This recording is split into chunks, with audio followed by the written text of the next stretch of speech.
hand it to Patrick. Formal. No. Yeah. Very formal on this first I can't. Class answers? Is that not? I mean, if you want to put Daffy Duck or something, sure. But Remember, no good volunteer goes unpunished. yeah. And then, Actually, I have to write a Corbett now. Change that answer. Absolutely. well, I know if we had quorum last month, Corbett would have ended up elected because he wasn't here. That's right. All right. So yeah, just pass them down. Pass them which way? Just pass them down to Patrick. Patrick? All right. Yeah. There you I folded it. I thought it was really going to be. go. It's very official. It's a little bit, well, it's a little bit like the vacuum, then I'll light them on fire. And if it's The smoke comes out. if it's white smoke, you got someone selected. Yeah. We're gonna convene. Wait for a while. And then you get to change your name when you're elected. Yeah. My name is now Paul. Well,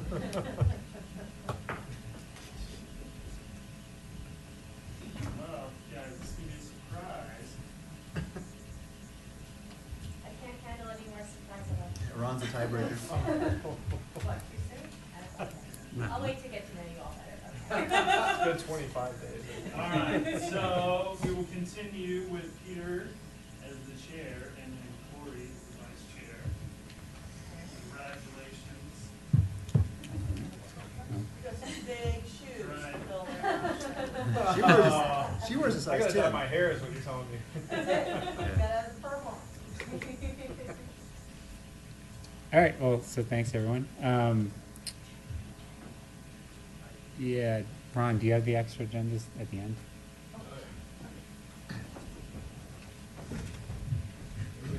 I think George doesn't All have right, one. dude, I'll share. We'll share, dude. Here, don't worry. I ain't gonna bite too hard tonight. Never mind. I guess I will bite too hard. Good. If one of you guys did it, I got You don't have your own? All right. So Patrick, are you ready for the am. indoor space? So most of you that have been here know the indoor space survey and most of the background, and you who are new, I talked to you mostly about the survey, but Patrick's going to give a little bit more background, even going further back, kind of how we got to the survey, and then since then, just to give us a little refresher on where we're at with the indoor space, and then we'll have a discussion. And I would say, we're going to go over a lot of history, kind of dating all the way back to 2002. So ask questions, and we'll try to get everything answered. Ultimately, one of the items that PROSTAC is looking at this year is the potential of very particular how we organize. So one of the items that the PROSTAC's looking at for everybody that is new is maybe exploring some kind of ballot question, whether it's expedited this year or it's something that goes into next year to go back to the residents and ask the question of, is the community wanting a rec center? Is the community willing to pay for a rec center? For guys like Ron, who's been on the board for a while, Peter, Sandy, Corey, did you? 2-3 years. So kind of the tail end of it. We've been through several iterations of community engagement, talking specifically about indoor space and community space. So instead of having to try to get everybody who's new to read through all the documents, maybe you lived here in 02, maybe you didn't live here in 02, maybe you lived here in 07, we did a little bit of researching around, and I tried to do my best to narrow down some dates here. And Ron, if you want to kill those lights back behind you. There's a lot of info on here. I'll probably just kind of go line by line. If you have questions about, hey, what was this, or was this item that, or if you're remembering part of a public process, and you have some questions about it, let me know, and I can probably direct us to the right year. So going all the way back to 2002, the community did vote on a ballot question to support a temporary tax increase to explore building a recreation center. It was voted down by like 15 votes. I mean, it wasn't a huge turnout. I think there was maybe 1,000 plus votes overall. It was purely just to explore a tax basically between 2002 and 2004 to do what we now call feasibility studies. So get a consulting firm, come up with some design options, maybe put together a staffing model and a budget. So that was kind of the first crack at exploring some kind of community recreation center or indoor space in terms of the existing Parks and Recreation Department. I'm sure there's a bunch of stuff that predated that when it was the districts. I just don't know that I've got the history when the town was running through the districts. I think there was actually a ballot question all the way back to like 94, Yeah. 96, like basically original Rock Creek development. Right, right, and it's very early on. right, and then so this, to kind of clarify, the town took over the Parks and Recreation aspects of Superior when the districts dissolved in 2002, 2003. So jumping ahead to 2004, a community interest and opinion survey was sent out to residents. Again, kind of a decent level of participation. Nothing extraordinary. There was some level of interest shown for indoor space and recreation center. The survey at that time also talked a lot about outdoor space, it talked a lot about trails, it talked a lot about playgrounds and swimming pools. So you can definitely see, having thumbed through it, that there were a lot of options to choose from. And community center was right in the middle. It was kind of, yeah, it'd be great, but it wasn't overwhelming. So jumping ahead, 2005, a previous iteration of PROSTAC, working with town staff and a consulting firm, came up with the master plan, Parks and Recreation. And within the master plan, there is discussion of the need for indoor space. But the tone started to switch maybe a little bit from recreation to more community gathering spaces. But it is memorialized in the master plan. A couple years past that, 2007, Parks Recreation Site Study to identify a potential recreation center on the Richmond 15 parcel, which is kind of the big open lot at Colton and McCaslin. We now call it the Town 15. The town purchased it a couple years back. We use it now for parking during Chili Fest and some of those other kind of items.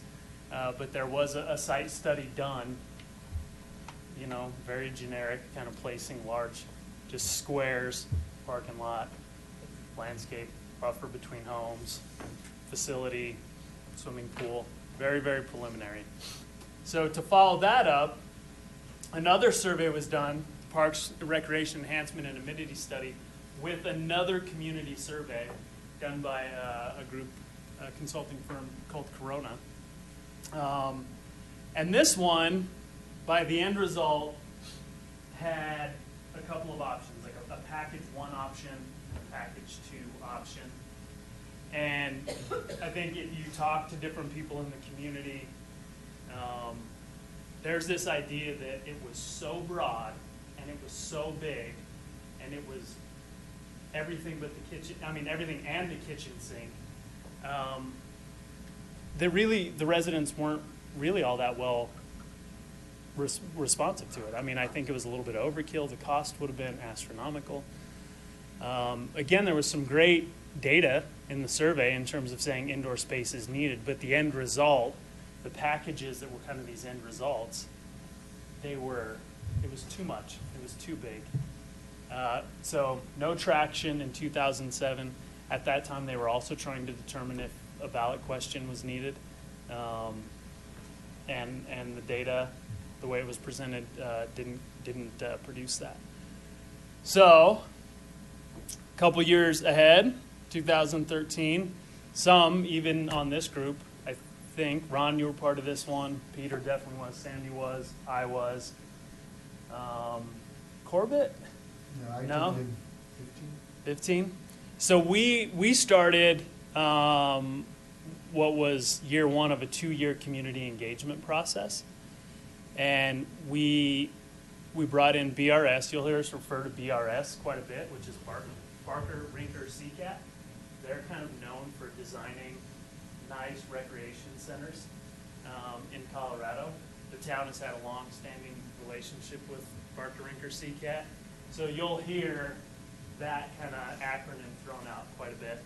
But they did this really cool kind of space planning card game where we were in this room. We had a bunch of different tables set up. We had a group that was kind of focused on a small facility, a group focused on a medium-sized facility, and a group focused on a large-scale facility. And we had what was called the card game. You had a card, note card size, that listed some type of facility amenity, generally what it would cost, and then the potential return revenue, if that makes sense. So I think the most easy one to kind of use as the example is it would have like a big rentable community room, like 250 people, listed whatever the cost was per square foot, but then it told you on the other side of the card about how much you could make in rental fees off of that. They handed out these cards and had the groups kind of brainstorm out what would be critical in a small facility, a medium facility, and a large facility. And it also started to lay the groundwork for this idea that you could potentially recover costs at some level by charging fees, in addition to whether it would be a tax increase or whatever the case may be. Great data. We'll more than likely refer to that data in the document this year. It was a really, I thought, productive and successful engagement tool. We do have 3 concepts out there, small, medium, and large.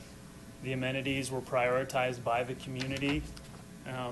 The square footage price is probably outdated. Well, it is outdated. We don't have the accurate pricing. One of the things I think we should talk about as this group is, are we ready to revisit that and have the consultant update the square foot pricing so we have a little bit better understanding of what today's costs are. So to follow that up, such a successful kind of year one, this group came back to the board. Board said, you know what, we like it, maybe it's time in 14 to go back and do another kind of community survey. We hired RRC and Associates and Greenplay, who also, before Louisville got everything kind of passed that they've got for their facility, it's the same consulting team. And just kind of an interesting side note, a lot of the techniques that Louisville used in their process started with PROSTAC and this group. They actually called on a couple occasions and said, hey, is it okay if we use a survey question? Because PROSTAC and the board came up with a great survey question. We want to use it. So you will at different times probably hear the current sitting board say, boy, you know, we should have done a process like Louisville. And I'm always the one to tend to remind them, yep, that's actually our process. That was our consultant. That was our survey. So great survey. Some of you may have taken it. We put almost a year's worth of work into it.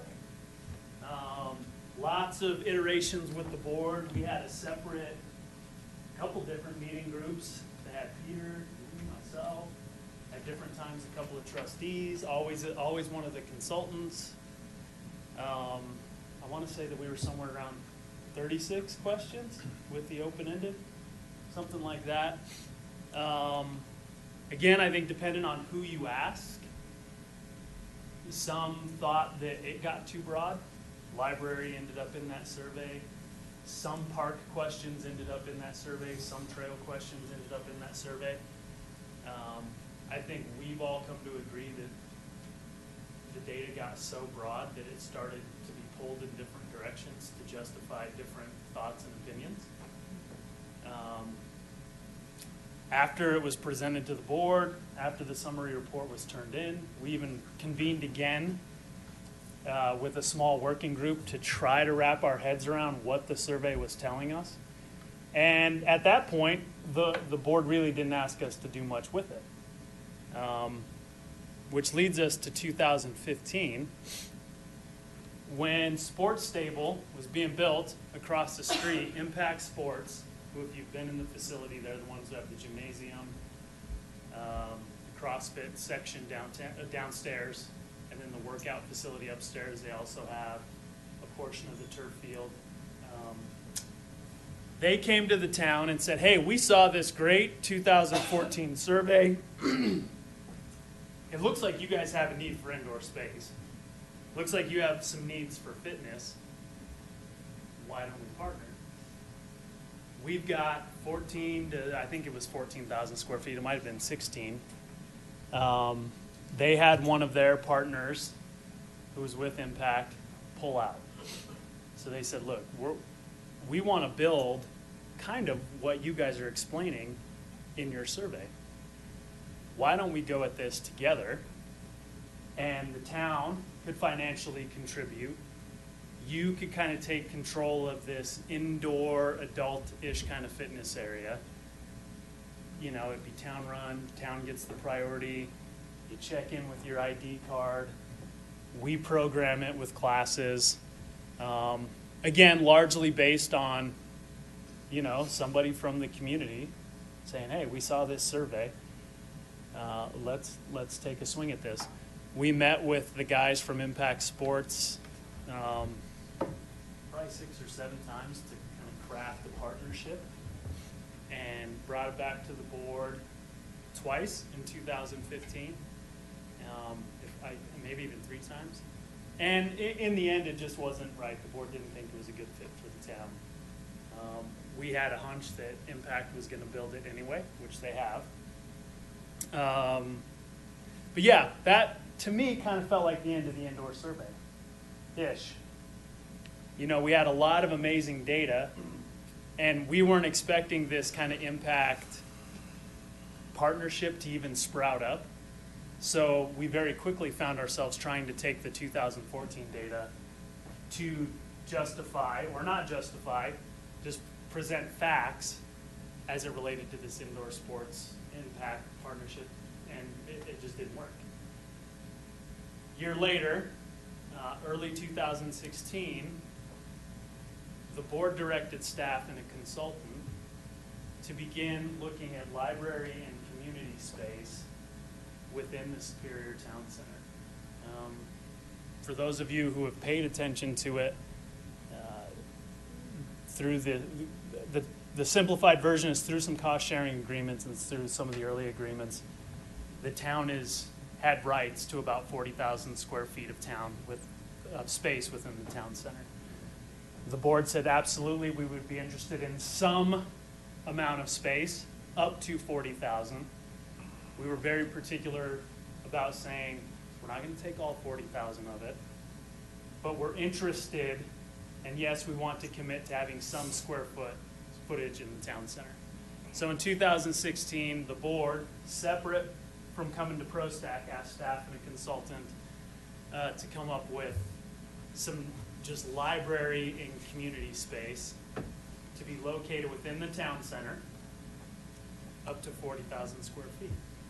And in a nutshell, that's kind of been the evolution of where we've been with a potential rec center discussion. Now, at various points, the board has asked for updates, said, hey, okay, what, you know, financially, what would it look like? And we would do a small presentation here or there. I want to say probably, 2013, a citizen group with the chamber, at that time, Trustee Bedoris, the guys that owned the coffee shop on Men's Shore, came forward as almost a citizens grassroots group. It didn't get very far. But for those who haven't been involved with it, that's kind of the timeline. That's kind of the lineage of where we've been with indoor space discussions. So I know it's a ton. For those of you that are interested in it, I have documents, very large documents, that we could probably print copies of, or I can let you borrow them. The 2014 survey is actually on the town's website. A lot of this stuff, if you go to the town's website and look at the town board meetings from January of 2015, you can actually see our cover memos and presentations, including what that impact sports space would look like. We can, at some point, I can show you guys the library concept. It was in a board retreat. So I don't believe at that time we were putting the board retreat documents on the web. But I mean, it's a public document. All this stuff's public. So the indoor space stuff, the card game, we still have all of it. So if there's an interest, we can definitely take a peek. So it's a lot, but it does kind of bring us to where we're at now, and the current task from the board of what does this group want to do going forward? I didn't quite understand, when you said that when the board votes and the partnership that was not stable, was it because they didn't reach an agreement with the owners, or because they thought that it wasn't the needs from the town, what they are doing? Why? No, I would say that I think everybody understood the need.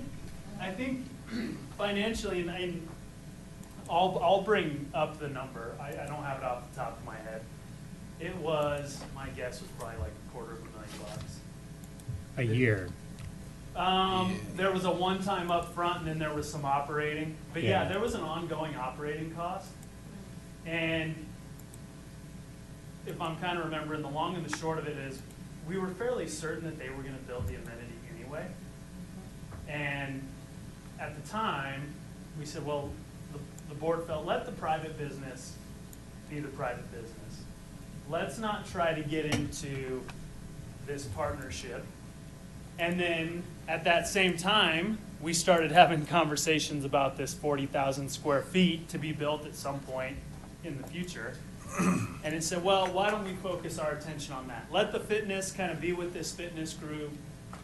They're going to put it in. You know, let them run with it. Yep, the need's there. We're hearing you on the need, but we're maybe not ready to commit to that level of finance, that Yeah. type of partnership. My recollection is there was concerns over the cost. It was fairly limited in what it was going to offer residents. Yeah, Basically, adult fitness. fitness, and maybe some access to the gymnasium and turf field, but limited. And then also, they were really only talking about something like a 5-year partnership, possibly with an extension, but it wasn't really a long-term Well, and that was the solution. town. Was that the town? We Okay. were saying, okay, we like this, but we want an out. If your business after 3, I think we talked about a 3-year, a 5-year, and a 10-year. If you guys are going belly up, we don't want to be stuck with the whole facility. But Peter's right. But it was good. It was good to kind of quickly be able to use the survey data. But then after that, there wasn't really a whole lot that we did with that 2014 indoor space survey. I thought it was closer to 400,000 a year at one point. The original number was 4.25. Yeah. Joint partnership. You know, And that might have been the initial startup cost, plus a fee, there were a couple iterations of Yeah. it. Let's see. just to give you an idea. It just turned out to be not. And there was still going to be a cost to residents Correct. beyond that. It wasn't So gonna be there free. was going to be a town cost and a resident cost. Yeah, so I think that at that time we were using the 20. You know, if I remember, they were kind of like, hey, we've got this kind of 14,000 square foot facility, or this footprint. So yeah, there were definitely some, and we started talking about fees, and then it always comes down to how can you pay for it kind of long term. Let me see, actually, I think I've got one of the renderings.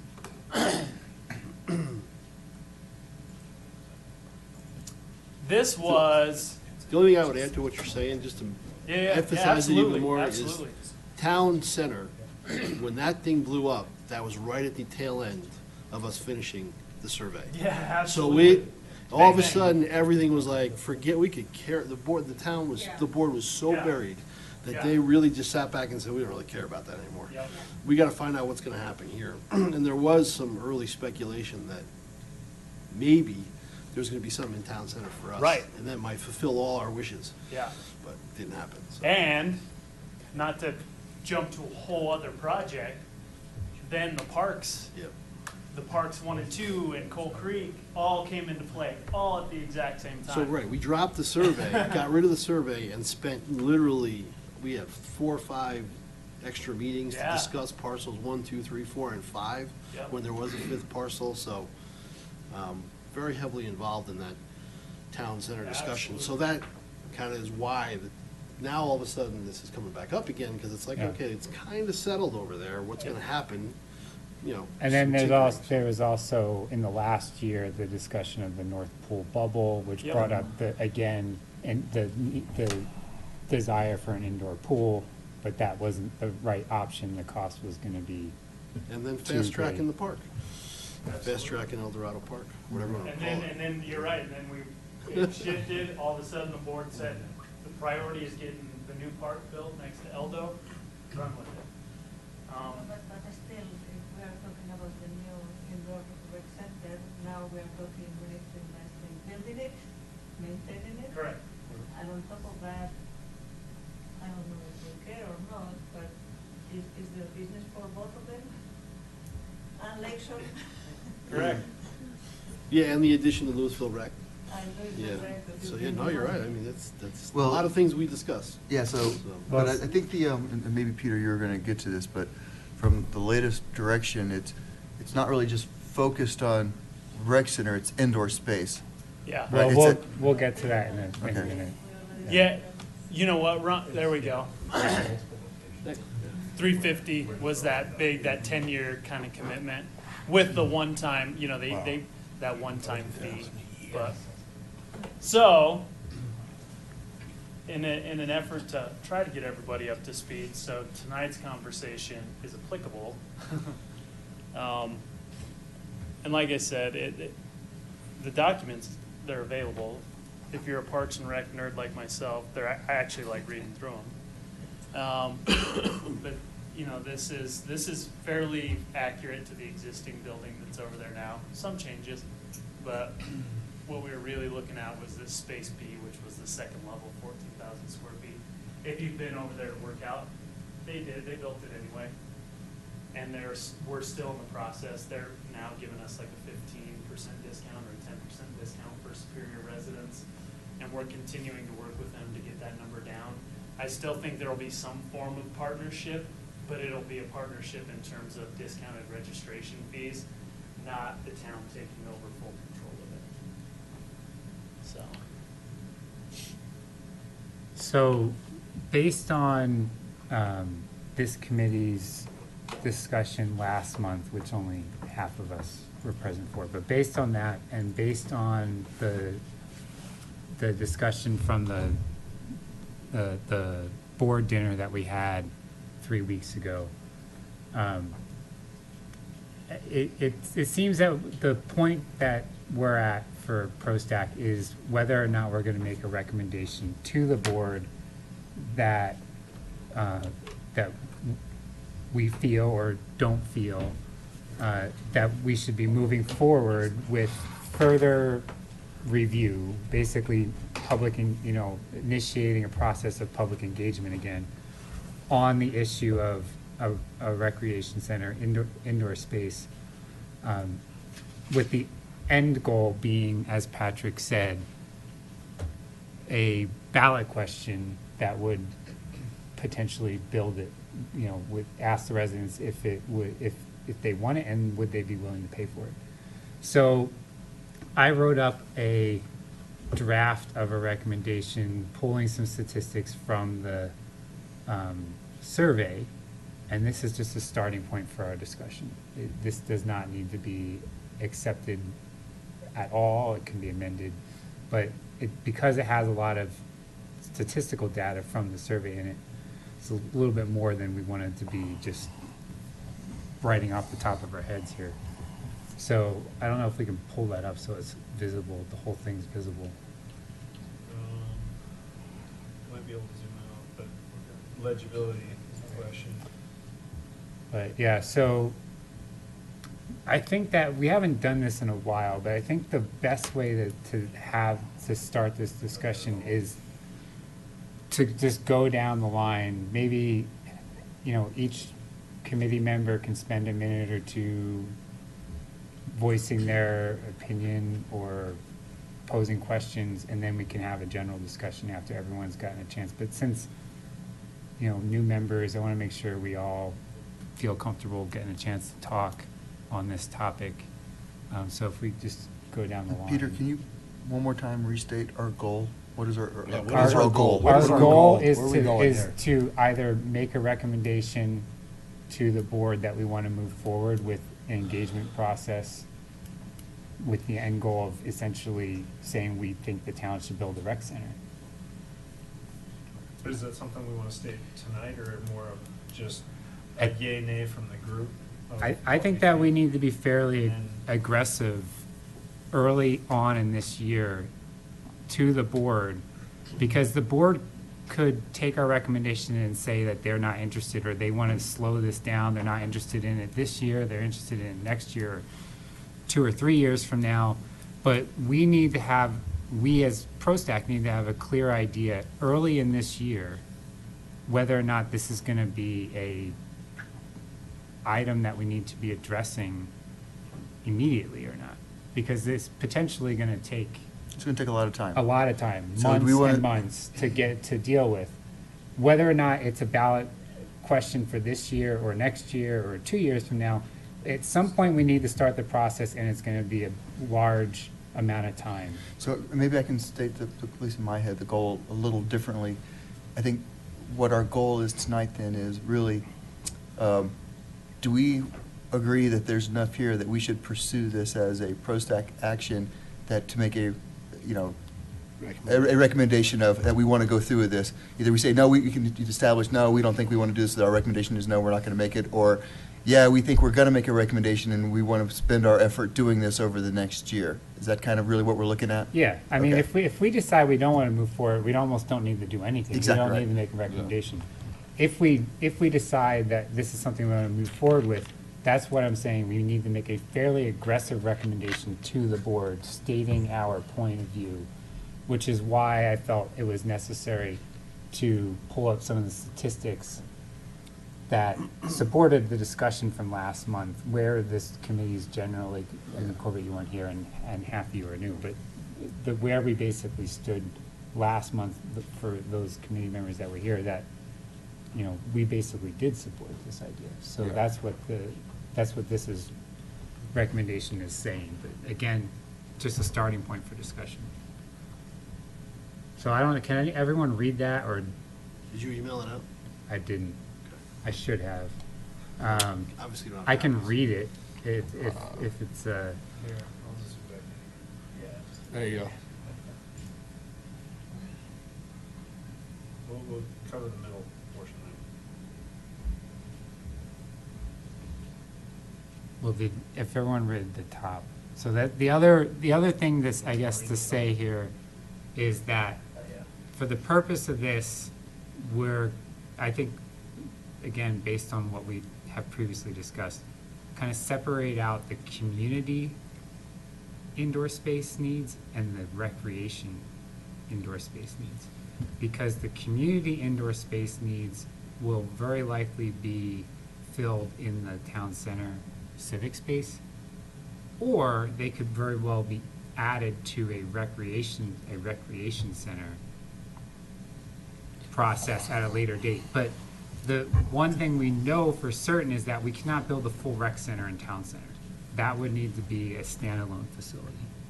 Yeah, I guess the way I'm looking at this is just divorcing myself from whether it's a recreation or whether it's a library or whether it's any of that. Is there enough data here to say that the town, enough people in the town think that we need some indoor space for whatever, and then as we're adjudicating this over the year, we can try to fine tune what we think that recommendation should be, but is there just enough evidence there to say that, yeah, people will, that there's a need for indoor space in general that we need to further define? Yeah, I read through the 2014 survey, and what I read is basically that the community is saying that they're very interested in indoor space.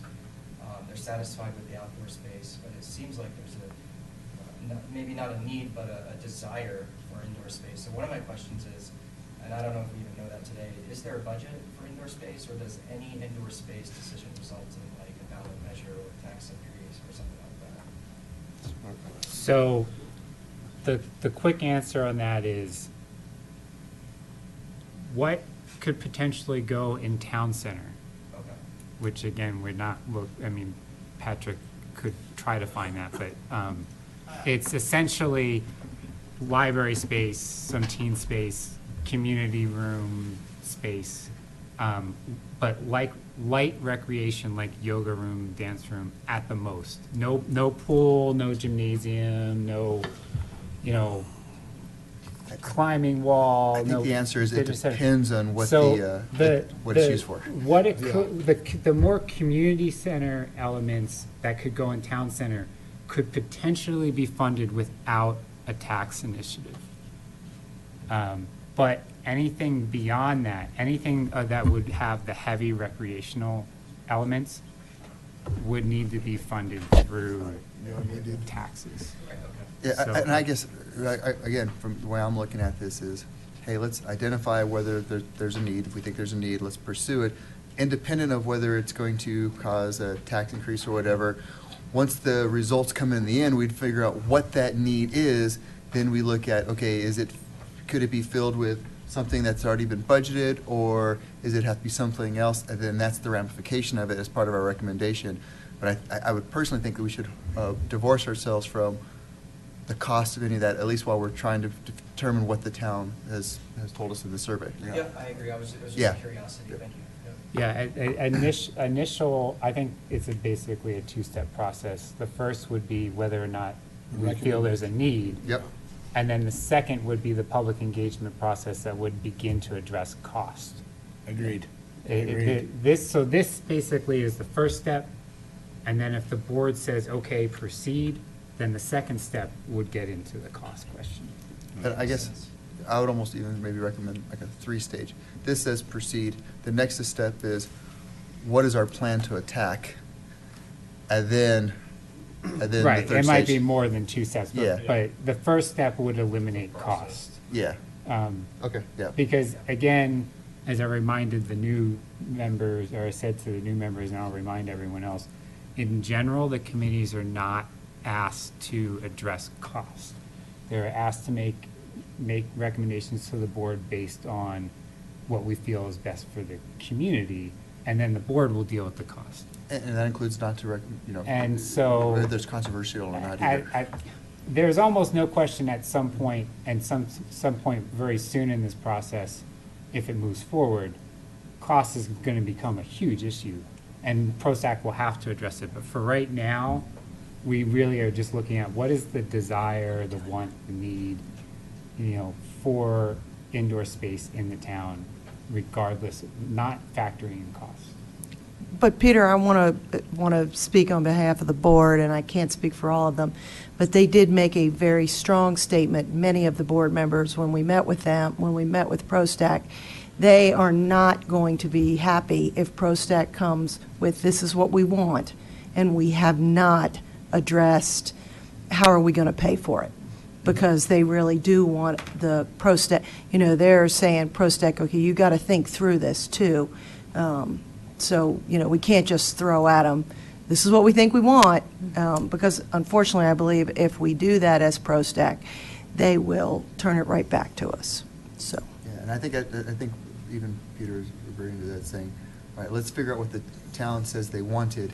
Then our next step is to figure out how would the town be able to pay for it or afford it, and then that complete package gets presented to the board. Another thing is, it's over there too. When you look at the result of the survey, it seems that the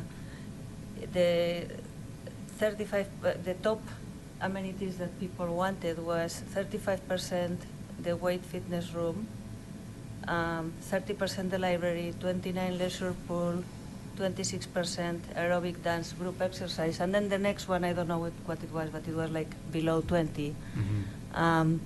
So the way I see it, that has changed from 2014 in a way, because we are saying weight fitness room, first of all, we have a sports table, or like you said, it might be part of those 40,000 square feet of space that we have in the town center.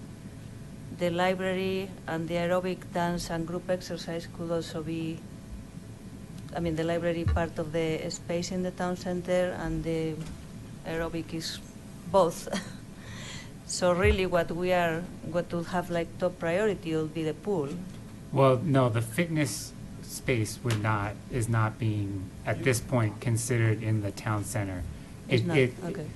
Potentially aerobic fitness room, or aerobic dance rooms and library, out of those top, whatever, 4 or 5, those would be the 2 that could be tackled there, which is, again, why, if you read the second paragraph, I kind of tried to explain of why, for the purpose of this recommendation, to basically separate those more non-recreational amenities from recreational amenities, because, again, the recreational amenities are more, they're basically not an option in the town center.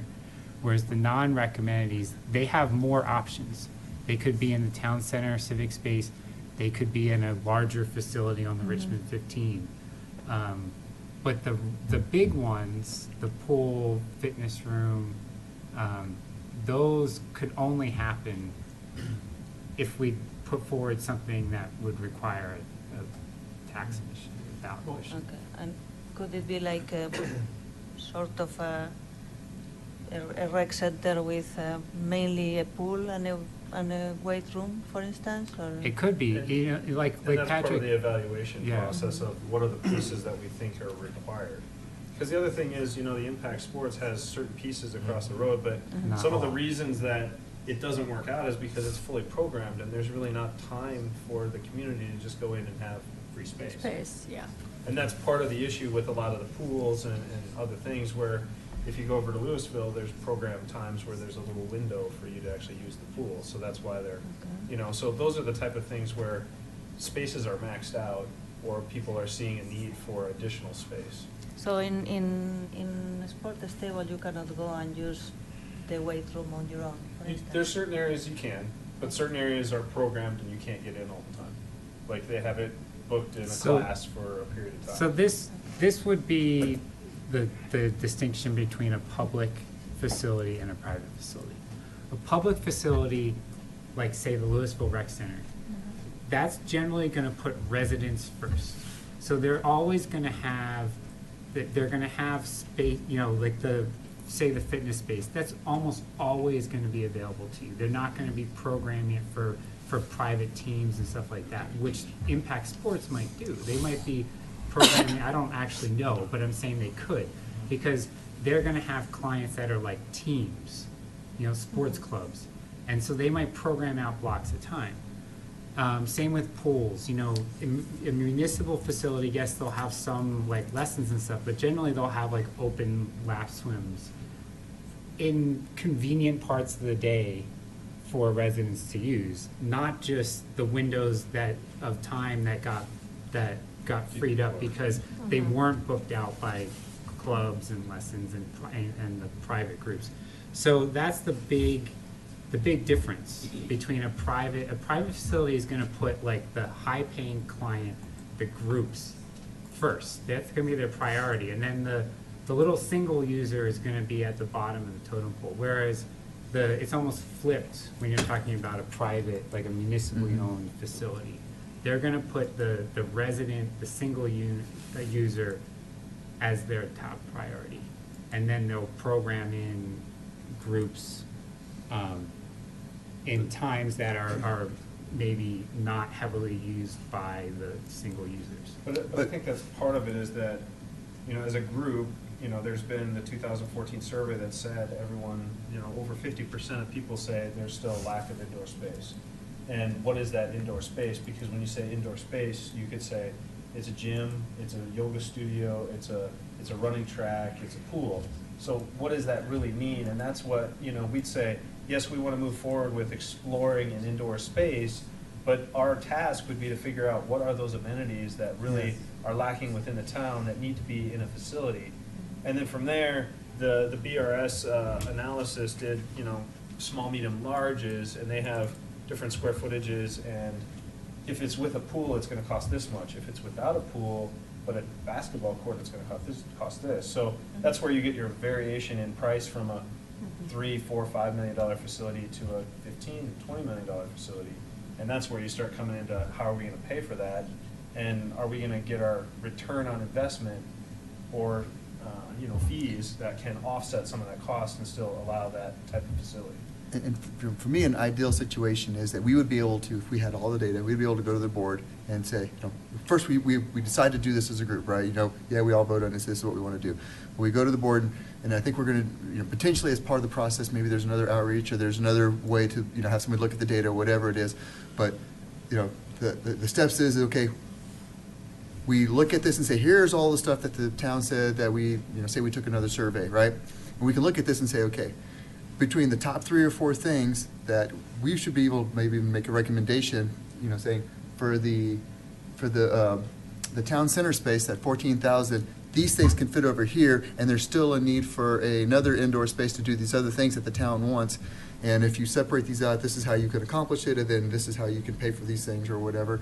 That's a lofty goal, right? But I think that's kind of how we would have to kind of start marching towards this, is do we want to pursue this? We look at it and say, is the, you know, when you do the survey, does it all fit in the town center? No. Does it have to have another facility? Can you offset some of that with the town center? And what does the final thing look like? And what do we want to present to the board?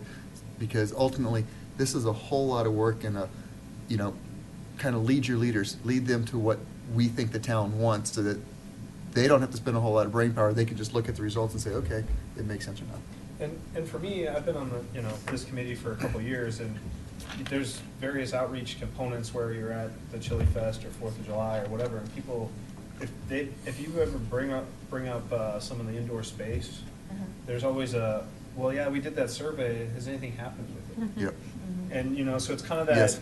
you know, you kind of feel like you still get feedback from various people every once in a while that are still looking for, is there something coming down the road, or is it all just taken care of across the street? But I think that's up to us to analyze and say, do we have, you know, all the needs covered? And, No, you know, And that's the problem with another survey, because then there, you know, I've had people question like, well, you're going to do another survey, you haven't done anything with the last survey. No, I mean, I understand, and considering all the amenities that we have in Superior, definitely we haven't had any indoor space forever. Now, what I'm thinking here when I was going through all these documents is, first of all, I hate seeing business going out of business in Superior. And right now, I was very happy looking at the sports table. I've only been there once, but I thought it was a very nice facility, and somehow I thought it was part of the town. I mean, building that. I'm kind of surprised that when I found out that it was private, but anyway, I don't know about you. It breaks my heart every time I see businesses in Superior going out of business.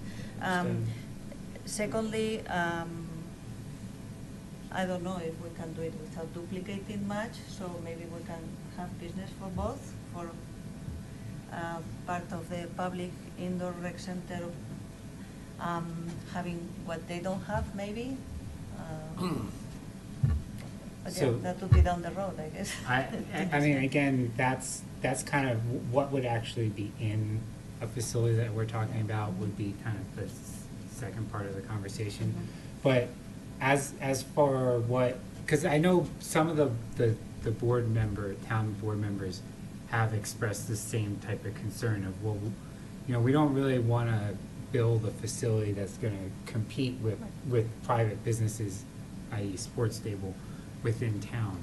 but there's actually would be very little overlap. It would be like that fitness, the impact sports. That would really, I mean, most likely, we're not talking about building something with an ice rink and turf fields and, you know, so but I guess the other two things to kind of distinguish between a public and private facility would be that a public facility is being built for the community, for the goal when you build something like that is for the long term.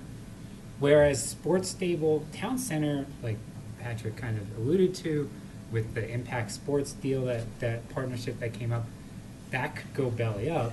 Of course. And you don't want to necessarily contribute to the potential of them going belly up, but at the same time, to kind of put all our eggs in the basket of a private business that could go away. That's not necessarily in the best interest of the residents of this town. If they're saying we want, you know, this, and this, and we just say, well, it's already in this private business and that private business, well, when those go away, then we're back to saying, oh, well, sorry, you don't, the town doesn't have anything to offer you. But if you build a public facility, it's being built there for the long term. The other thing is cost. If it's addressed, it's not addressed kind of specifically in the survey, but if you start reading the comments, it comes across very clear in the open-ended comments in the survey is the residents that use things like Louisville and Lakeshore, they're basically saying, yes, I use Louisville Rec Center now, but then they're like, but I have to pay the out-of-town resident rate. I use Lakeshore, I would like to use Lakeshore, but they're too expensive.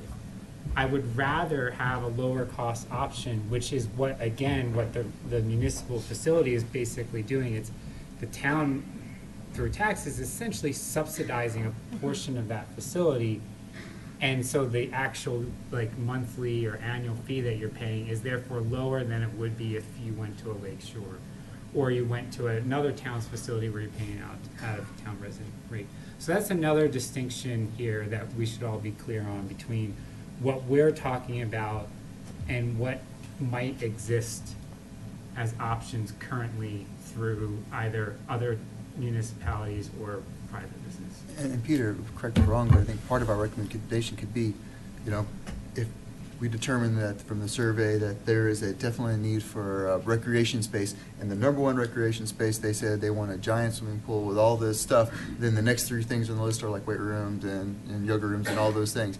Part of our recommendation maybe is, hey, the number one thing was a indoor swimming pool, which is cost prohibitive, but we maybe as a board, or as a committee, we recommend that try to partner with somebody on this aspect, you know, just the pool part, because if you can partner with them on that and we can pull that off the table, then you can use this space to do all these other things and still kind of satisfy the need. I mean, we can make that as part of a recommendation, right, going forward, and say, we've looked at this and this is cost prohibitive, but there are other ways to maybe get that.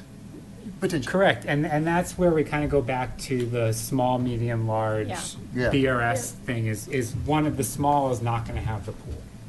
The medium, I can't remember if the medium had a pool, and then the large had, you know, kind of like the everything pool and gymnasium.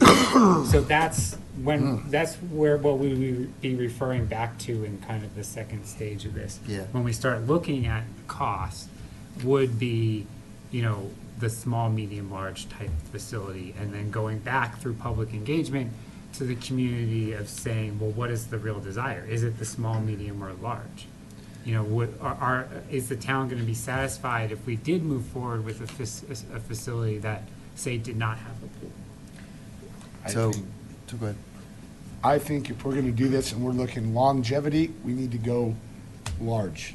Indoor swimming pool, indoor basketball court, weight room, yoga center, catwalk for jogging, exercising. We're talking about the future of this community. My kids, your grandkids. Let's make Superior a beautiful place. And we're not talking about competing with these guys over here. We're talking about something that's in this town for our community and for our kids. I don't know about you guys, but I lived here for 32 years and I ain't going nowhere. Yeah, and I think I was born and raised here. So I don't disagree with what you're saying. I think that's to be argued later on. I think what we're really trying to do to talk tonight is is this something that we want to waste our time, not waste, we want to use our Spend our time time. wisely? Utilize our time. Utilize is a chemical solution where you use up something, but anyways. Spend our time. We're going to Exactly. spend our time talking Spend about our time this. talking about this, debating this, and working it over the next year. And I personally, after reading the 2014 survey and actually participating in it and looking at all the data, I think it's something worthwhile, and I think that's really in line with what, we're here to do.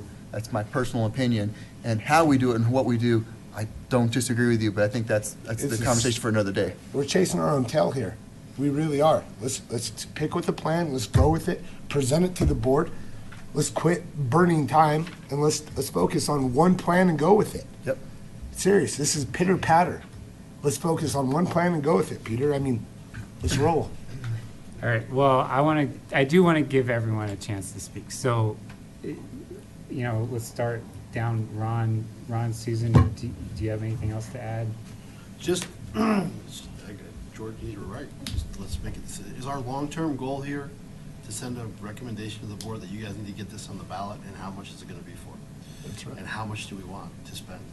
And what, that's the, we really dove into that, but we just didn't get very far. And now we're 3 years later, and the prices have changed, and Well, and that, the biggest problem with the town itself is everybody wants it, but who's gonna pay for it? And that's always been the biggest problem. That's And the biggest it is- problem with it any is- town, isn't it? But I throw it back on us here to make sure that we do the work to sell it. That's why it failed in '07 and failed in the late '90s, because nobody spent the time selling it. Look, yeah, your taxes are gonna go up. If we want a $25 million facility, there's no getting around it. Somebody's paying for it, and it's gonna be the community. There's no choice. If we don't wanna pay for it, then they're not gonna approve it. So at the end of the day, we gotta make sure that we're selling everything you guys have discussed. How much it's gonna cost? Are we gonna get a discount? Is it gonna be cheaper than Lakeshore? And if we can't prove it's gonna be cheaper than Lakeshore, we're wasting our time. well, And I'm not just yeah. saying that, just those are That's a examples that I can management throw out there. question, but I think the real answer to that question comes to how much is the town willing to subsidize it to keep the prices lower than Right, exactly. Lakeshore, more in line with what Louisville, Broomfield rec centers are. That becomes a directive from the. And there's been people in this group who've been like, we can just deal with whatever they're gonna give us in town center, and that'll be enough, because we've got Lakeshore and Louisville. Yeah. And there's always been do we partner up with Louisville, do we partner up with somebody? So there's a lot of pieces to the puzzle that we've gone through over the last few years. And again, I think, to follow up, you're right, we need to just say, okay, do we think this town is ready to spend the money to build it? If not, let's move on. And recognize that we may never have it. So that's where I stand. So let's reach a goal where we can say definitively, the town board needs to seriously consider putting on a ballot measure, so, and how much. So, Susan. I'd just like to say I'm in agreement with that. It sounds like it just hardly makes sense to do nothing, to be perfectly honest. And particularly given the fact that we've actually added population with these newer developments here in the original town area. There's more people here. There's probably more support than, more population support, period. So the idea of doing nothing seems like frankly, a silly alternative to me. Okay. So I agree that we should move forward, and to Peter's point, I think this was your point, I do see a difference between a public facility and a private facility. There's benefits to both. One of the things I like about public facilities is if you're a resident, typically the membership fees are lower. So that's something that I think is an important distinction in this. So I don't see any, public facility, I don't see it as a, in competition with a private facility. I kind of see them as two separate things. And for me personally, I shy away from the private facilities due to their high membership fees. So I would look forward to a public facility supported by the town, subsidized through whatever measure, the community supports for those lower membership fees, and make use of those facilities. So that I agree to move forward, and that's my comment.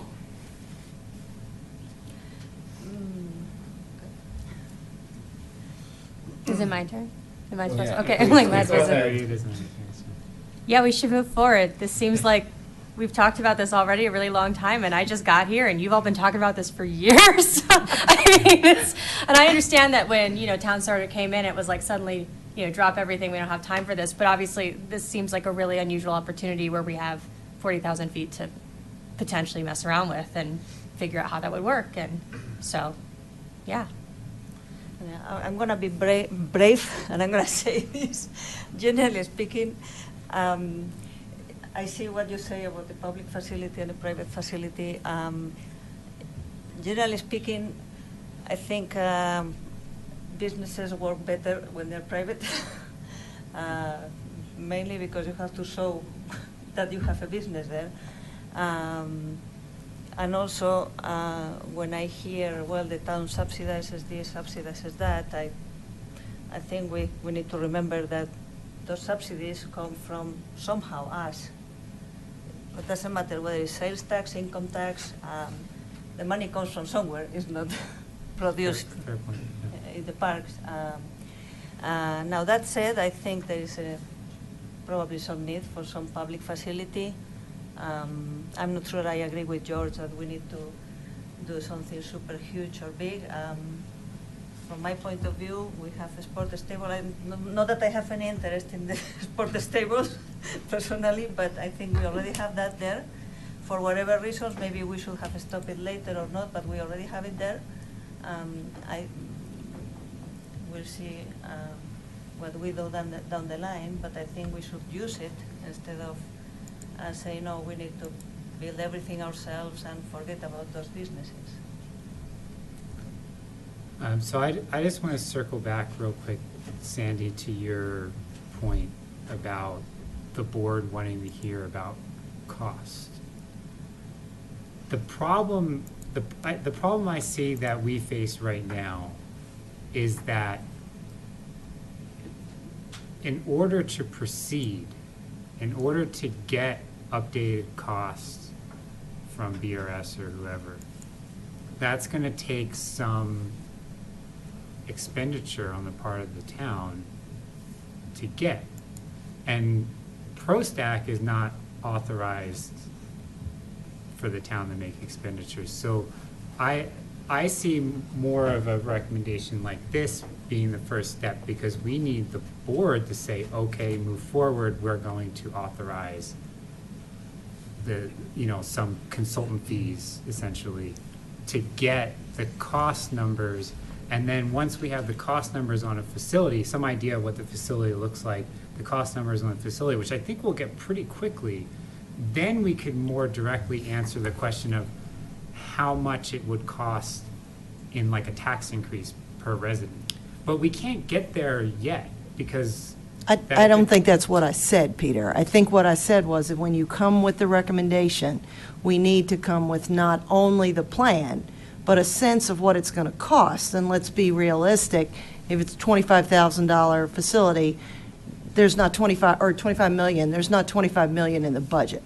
So the board did set aside in the budget this year, there was $50,000 that had been made available for, initially it was to talk about covering the pool. But there is $50,000 in there for PROSTAC or Parks and Rec to use to hire a consultant to actually help work through this process. And because I think, they really want you guys to work through the recommendation of what do we want this thing to be, and I know, do we do it in phases, because we've talked about that. So you can use a consultant to help you with all these ideas you have to start to ferret them down into what do you really want it to look like. And then you can really start saying, okay, well, if we had a tax, this is what the tax, just to think out of the box so that you don't just throw it at the board and say, okay, here it is, it's 25 million, now you guys go find the money. So they want you to think, once you get what you want, let's think about it. But you got, there's $50,000 that we can, if you guys believe strongly that you should move through this, then you give them some thoughts of, what you think right now, and then say, we'd like to have a consultant to help us coalesce this into a plan that we can really present to you, because we agree we should go forward with providing a recommendation to you of what it should look like. Yeah, I mean, go ahead. Yeah, and that's what I mean, generally, the first sentence of this is basically saying is we want to move forward with getting design concepts that will establish cost and funding. But I was gonna say, like, to me, the first step is still us as a group saying, do we bring design concepts and say, we want 3 pools, or we want 2 pools, or 1 pool, or what? Because, you know, just this, looking at this document from BRS from 3 years ago, I can say that there's a range of 10 to 25 million based on there's 1 pool, 2 pools, or no pools. Yeah, and that's what they're a saying. big step of just this group saying, yes, we want to move forward with this, let's get it done, but what do we want in this, and should we look for a 60,000 square foot facility, or is it a 120,000 square foot facility? And I think we even need to take a step back even from that. I think personally, if we vote tonight to move forward with this, then the next step should be is what is our plan of action and what do we need to accomplish that plan? We may need to go to them, you know, do we want to go through the data ourselves, or do we want to do another survey, or do we want to have a consultant go through the data? And that may take money. So what is our plan? How do we want to get to the next step? And we present that to the board to say, all right, here's the options. A, we think, or we recommend that we go through and we hire somebody to help us and analyze the data, and then we start working with this and work in design concepts. B, we do all this on our own for no money or some kind of hybrid. But what is our plan that we can ask them for some of that funding so that we can say we can get to the end goal? I mean, to you, Patrick, though, I mean, if you were to go to BRS, they could update this easily, but they're still going to be basically coming up with their own program on what they see as small, medium, large facility without input from anyone else at this point. Unless we have a timeline of saying by next month we want to. Well, what data are we using? Well, exactly. So there's got to be a starting point. So for step 1, though, I mean, I'm hearing that across the table, everyone feels like we should move forward with this. It's just a matter of how. Well, the question, Yes. I think the real question at this point is if we do move forward with this, are we moving forward and making a recommendation to the board now, or are we moving forward on our own, working to gather more information and then making a recommendation to the board? I think that's really the question is, how much do we want to move forward with this without really the knowledge of the consent of the board? And how much of this do we want to be kind of more above board and say, make something like this tonight to say to the board, look, we want to move forward. But then potentially the board could say no and stop us in our tracks, or we just move forward on our own, get to a point where we have more information, more detailed information, that we could actually take somewhat of design concept and a budget to the board and then make a recommendation to them. How much do we want to get into this process before we make a recommendation? My gut says, as a member of the board, if you bring this, they're going to just say, okay, we'll go back and bring us something more. We can't make a decision based on what we've got here. Because I think everybody on the board, knows that PROSTAC wants to move forward with this. And what we want to see is something more concrete, because this is not enough. I mean, and I'm more on PROSTAC's side than probably anybody on the board. But my gut says you've got to give them more than this. Yeah, my recommendation is that when we go to the board, we were able to say, we want to do this, this is how we want to do it, and this is what we need in order to do it. But do we need to go to the board to get authorization for funding to bring BRS on? Because at some point, we need to bring someone on to vet out a little bit more of the costing, not this group saying, oh, it's going to be $100 a square foot. And that's the first one. I'm an expert in that. No. What does it take to get there? Well, or Patrick, is the BRS contract going to be small enough that staff can move forward without the board's authorization? If we're just looking to get the cost update, yeah, it's probably a couple $1,000 to save something. So you can spend that out of the 50,000 without having the board to approve the contract. Yeah, the board wouldn't have to approve the contract. We would communicate to the board that that's what we're doing now. And say, hey, these PROSTAC notes, PROSTAC's interested in having, BRS update the cost from 2013. And then it is within, my guess it'll be within my spending limit, to have that done. But once, so I was just mentioning Sandy,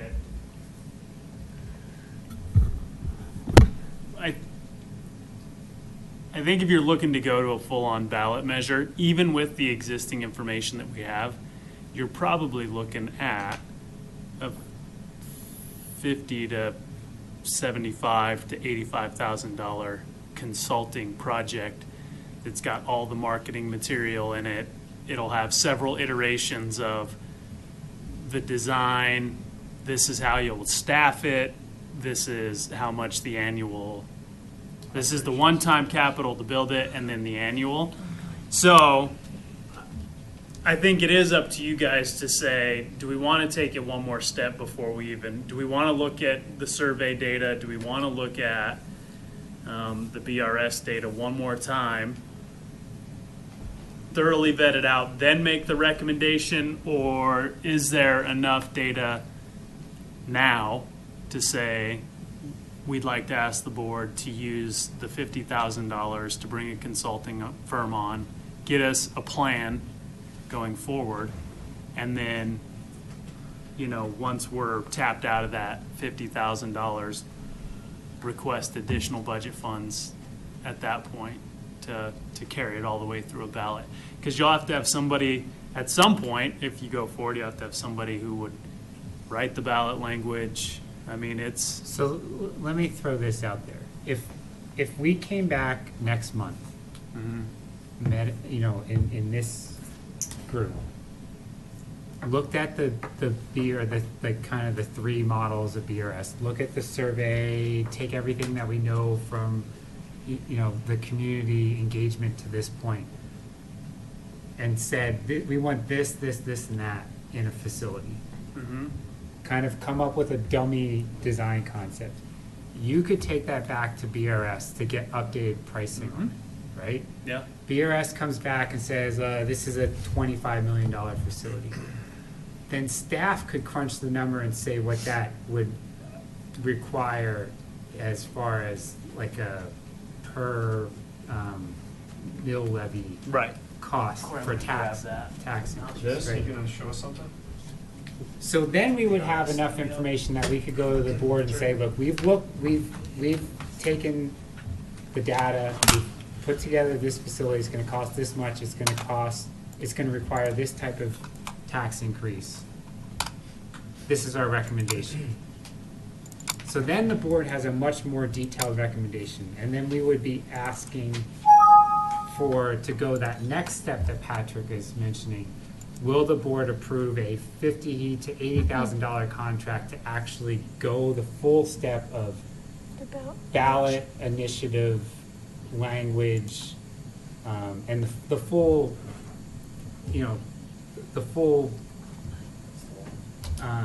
stretch at that point? We would basically be saying, is the board authorizing us to go all the way out to ballot?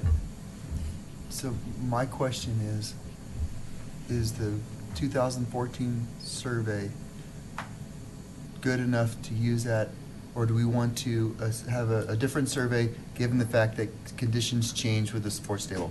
I think that we could have, between the BRS card game, the survey, and maybe like one or two, we could have public engagement meetings, like say March, April, one or two of those. If we even thought we needed that, I think we would have enough. I honestly think at this point, we have a pretty clear idea of what is being, what would need to go into a facility. I don't think, there's not a lot of question in my mind. I would say it depends on the year. If you're trying to get on the ballot this year, you're right, That's a whole other question. No, I'm just saying, but if we're looking at 2018 as the ballot initiative, It's a totally different game than if you want to put it on this fall, this November. Because if it's gonna be on November, we did that timeline with them, remember? It's like by March, you gotta have it to the lawyers. By April, you gotta have it. It's more like May, but yeah, I mean, So that's my only at thing this, is, so that is purely a board decision. it's a cart ahead of the horse, I not understand ours. that, yeah. That's why I'm thinking that what I just described, we would probably be making a recommendation to the board by April. If not, well, probably not next month, because we would need the costs to be updated. Right. So it would probably be April, we would be putting forward a more detailed recommendation to If the the board. board is willing to, yeah, if we want to. And then the board would need to decide, is this enough time to get it on the ballot? Right. And is there the interest to get it on the ballot this year? Or do they want to wait? But I think until his next question's year? right. Do we want to go, are we comfortable taking the 2014 data as a group? As a And group. again, some of you guys still learning this, trust me. I'm lost and I've been here for 4 years, so. And I'm personally comfortable with using the data that we have. I just Right. wanted to make sure that we brought it up and agree that, Agree. yeah, we think it's good enough. I That's agree. all my point is. No, I agree with you completely, yes. So unless there's any other opinion at this point, I think we don't make a recommendation tonight. We move forward on our own, working towards a more detailed recommendation in the next 1 to 2 months. Has the I'm in board- favor of that. Is the board interested in giving us more direction, Sandy? No, I think the board spoke Okay. pretty clear at the dinner that the ball is in this court. Okay. PROSTAC. run That would with be it. my only concern is Yeah. we shouldn't do anything going forward without, and they're gonna hear the notes, Yeah. they're gonna read what we Yeah, talked yeah, yeah. about, so it's not like. Yeah. Honestly, So- at this point, I think the real question for the board that they need to work out, that they can't seem to decide on, which they need to work out, is the idea of a ballot initiative this year or down the line. Well, I think- That did not seem to have any clear direction one way or the And if the I other, right, recall Sandy? during the dinner, though, we stated, look, we will do what we can to enable them to make that decision. We will start working on it now, and when we get to the recommendation, we will present it at that time. And if they think that they can get it this year or want to do it next year, we're just going to start working on it now to enable them to make that decision when they can. Yeah. Because if we wait until later on and start working this at the end of the year, we're already, too late. So Yep. We're too late. that's where we left off, I believe. Yep. Okay. I'd agree with that. All right, quickly to recap, we already got to hear the BRS acronym, so referring back to that card game study and the public engagement process, Barker Ringer CCAT, our consultant, this group and staff, we said, look, over here in this left-hand column, these are pretty generalized rec center amenities. Support space, some admin space, library. I mean, I'm not going to go through all of it, but you can see it's a pretty comprehensive list.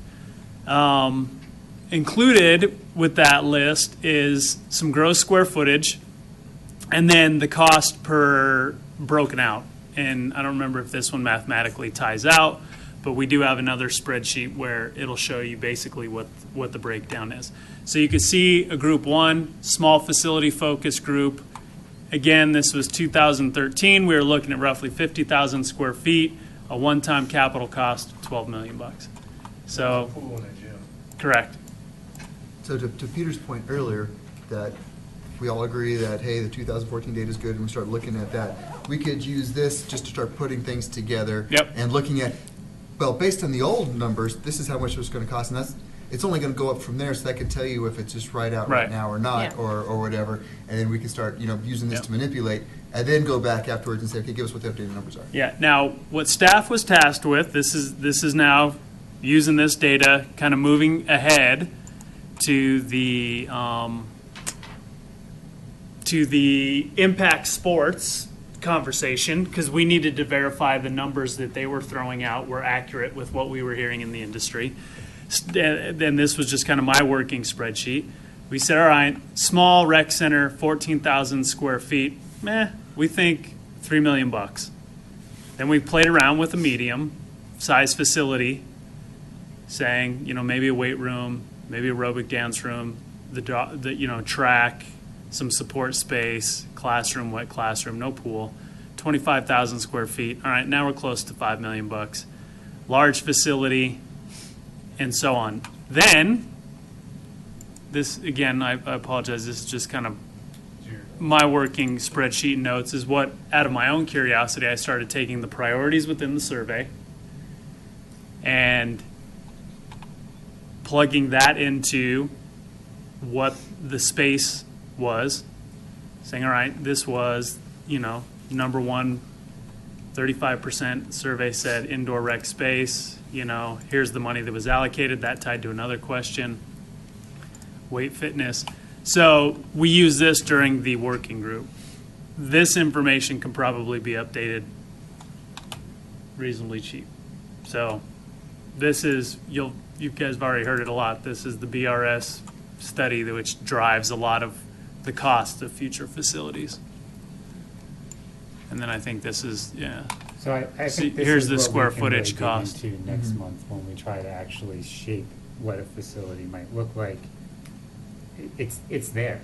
I Yeah. mean, that information's there. It's just a matter of us, discussing it and trying to come to some type of agreement how we think the town should move forward with specific amenities. Okay. So Yep. we'll resume next month on this. I just have another question. Sure. It doesn't have much to do with the recommendation to the board, but I understand that BRS is a company that designs very nice rec centers and definitely the easiest way to get an estimate, but if we get down to build something, would we offer this to other companies and Absolutely. see what they bid? Anytime we do a contract over $25,000 in town, the purchasing policy states that we have to put it out for a competitive bid. Construction, design. The only time, we have consulting firms that have been with us on several projects that span several years. We'll tend to stick with that consultant because they have the previous knowledge. But the board also has, recently on the El Dorado Park, they said, we want a completely different firm. We interviewed 8 new firms and made a selection. But yeah, that's town's purchasing policy states that. Okay, so we're gonna move on to item number 3,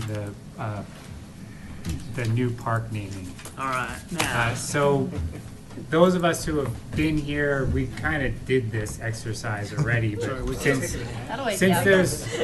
there's new names submitted through the naming contest, and since we have a full board now, we're just gonna go through this again. So when you get the list, we're gonna each look at it individually, and we'll write down our 5 top names. and I could pull up, do you want me to pull up the favorites. previous list? I do have it. Do we want to just kind of briefly give the new members, some of the discussion we had about Yeah. tying it to the So school and? I'll do that. So name it after The general discussion of the Don't do that. Let's not do that. the previous committee members was that we don't like the idea of tying the name to the school. So for those of you who don't know, We'll the play school Mike. is El Dorado K-8. Their mascot is an eagle. Their slogan or whatever is soaring. And so you'll see, because especially since a lot of these names in the contest were entered by kids, but also some of them are just, residents who tied it or tying it to the school. There's a lot of names that are going to be El Dorado, Eagle, Soaring, or some combination of those. And if the committee still feels as a whole that we want to shy away from associating it with the school, that means that we should really be recommending names that don't have any of those 3 elements in them. So, but again, this is your top 5 that you're going to write down. So if you like, Eagle's Nest, then write down Eagle's Nest, and we'll see how everyone's pans out. But so write down your top 5 on a little sheet of paper, and then hand it down to me. I realize this is probably. How many are there? I have a question, of course. It's only a few. I'll just glance through them quickly. Well, and Yeah. I'm don't We feel get to a pull rush. this card, but the board, this goes before the board at the next meeting, so this is our, Is it? this is our meeting. Well, We can't leave the room until we. Good, let's If do there's it. a Okay. naming set up, a whole, there's some good ones in park set up already. Yeah, Okay. April 15th. Yeah. Yeah, so. There's They a need a deadline. name. This is. We gotta do it. And they need They to have get to order the They sign need to order or the sign, something. correct. Yeah, there you go. And it takes us- They gotta order a sign. And actually, we've already kind of missed the window, so we'll do a temporary sign. Aw. That's not Okay. uncommon. We've done that. So my question is, Don't leave little dog poop I- on the park trails park. probably I love it. to the members that have been here before, I was going through the names of the parks that you sent, and I couldn't find a pattern other than maybe location, like a Big Sagamore or North Pool or South Pool or Fire Station.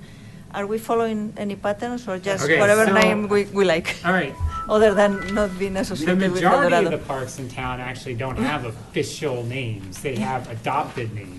Okay. The only ones that really went through any naming process are the more recent ones, like Autry Park, Founders Park. You know, Purple Park is, I don't know that it's They still told not me even that it's because technically they the used to be official purple. name. but- Purple does Does big have a monument sign wall. now, okay. But yeah, in general, there's not. So the one thing I will say is, when this committee went through the naming process for Autry and Founders, we went through that with other committees like Historical Commission, and both of those parks went more of the historical route with the names. Autry is a historical name in the community, going back to, you know, more settlement of the town. Founders that was more generalized, as they didn't want to pick one name, so they did Founders, but it's supposed to recognize like the founders of the town type thing. Okay. So But so we're this not one, looking for- since this one, to my knowledge at least, that piece of property doesn't have any real strong tie to like a family historical name, we're not really looking at those. Not that there might be a few on the list of people who submitted kind of someone's name, but we're not really looking at those. Okay. These comments are awesome. Did anybody else any other committee put anything in? Nothing. This is everything. Wow. This is all the things. This is hilarious. Way too much asphalt park.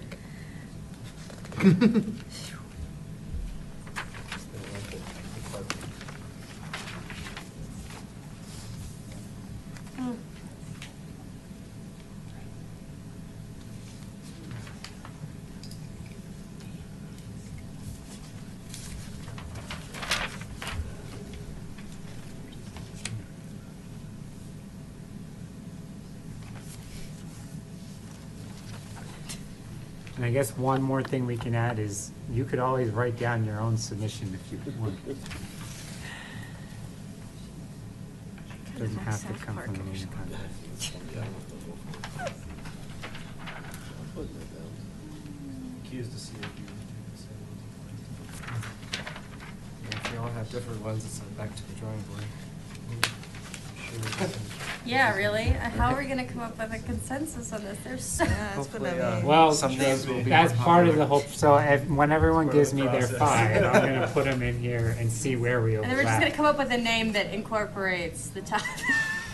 We're gonna see how we overlap if we do. I mean, last time we did have some overlap, so we'll Yeah, see okay. if we get it again.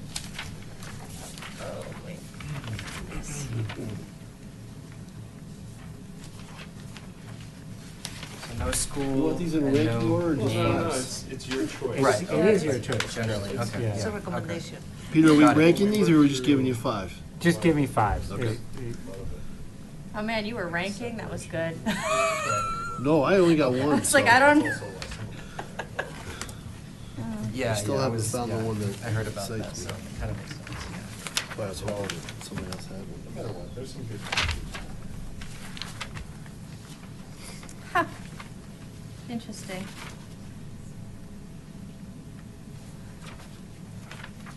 It will be called that anyway, okay.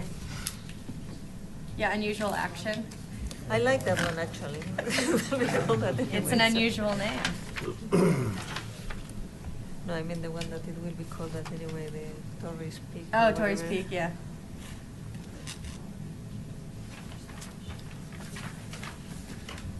Oh, my goodness.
Way too much asphalt park.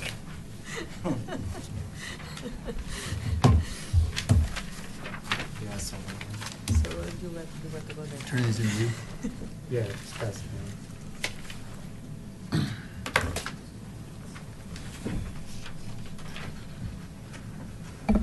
Hmm.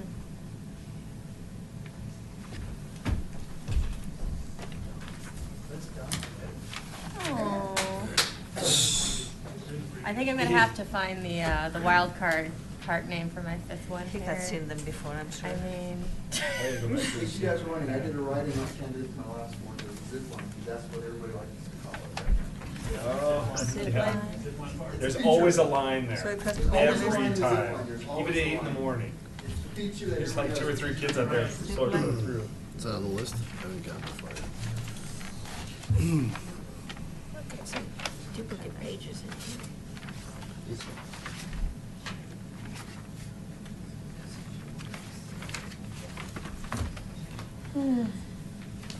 Well, what if they take the zip line down? Exactly. Because I like that. It's the first one that's actually been like that. That makes sense.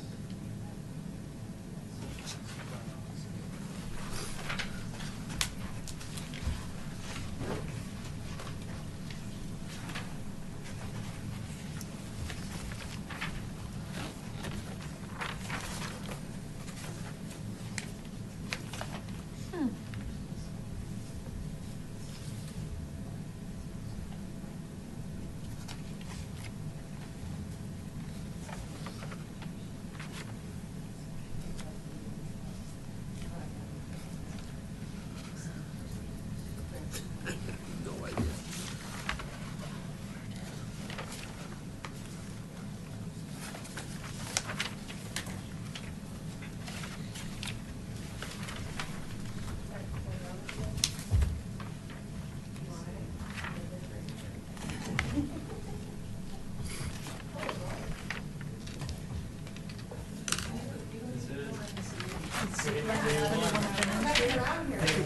I didn't see it, but there's Slackline Park. Slacker Park. Where they referenced the Slacker because there's going to be slack lines there. That's the only one that I found close. But I think Slacker line in typically here? people think of No, something else. I did write-ins. That's Slack what I wanted to lines. tell everybody, I did a write-ins that, if they want to. Who we giving it to? Peter or? Pedro, Pedro, vote for Pedro. Did you ever see, what was that, okay.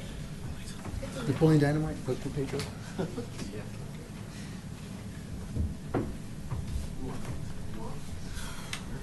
I'll take it around.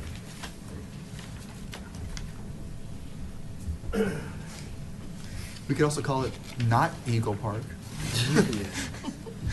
Just kind of a slap in the face. People are still What's gonna the call it El opposite of Dorado, evil? whether we like it. Yeah. I don't Shark? think animals have opposites. I don't think it's like, Okay. I don't Does it- know. does it work like I don't that? think it works like that, but I'm not sure. Could be like a field mouse, maybe? Oh, yeah. Oh, yeah, like prey and predator. I don't know how that works. I was thinking of beagles, because my kids also always used to make fun of the song there about soar like an eagle, and they would always sing snore like a beagle Aw. instead. Beagles Nice. Park. Beagles It could be Park. Beagles Landing, Beagles Landing. but no dogs are allowed. Yeah. I really like the one that clean up after you. Don't leave little poop Bags of poop. bags or whatever park. Yeah, the poop bag, that was good.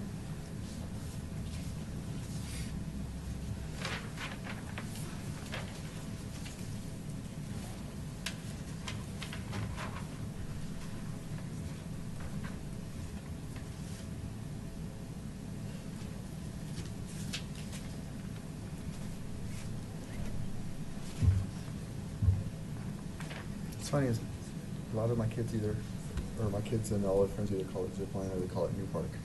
Can I go to New Park? Problem is you can't call it New Park because then there'll be another one.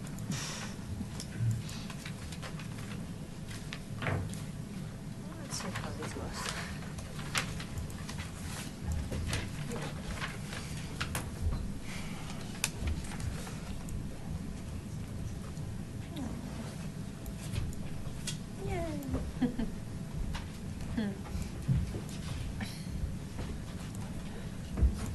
Maybe we have two of the same.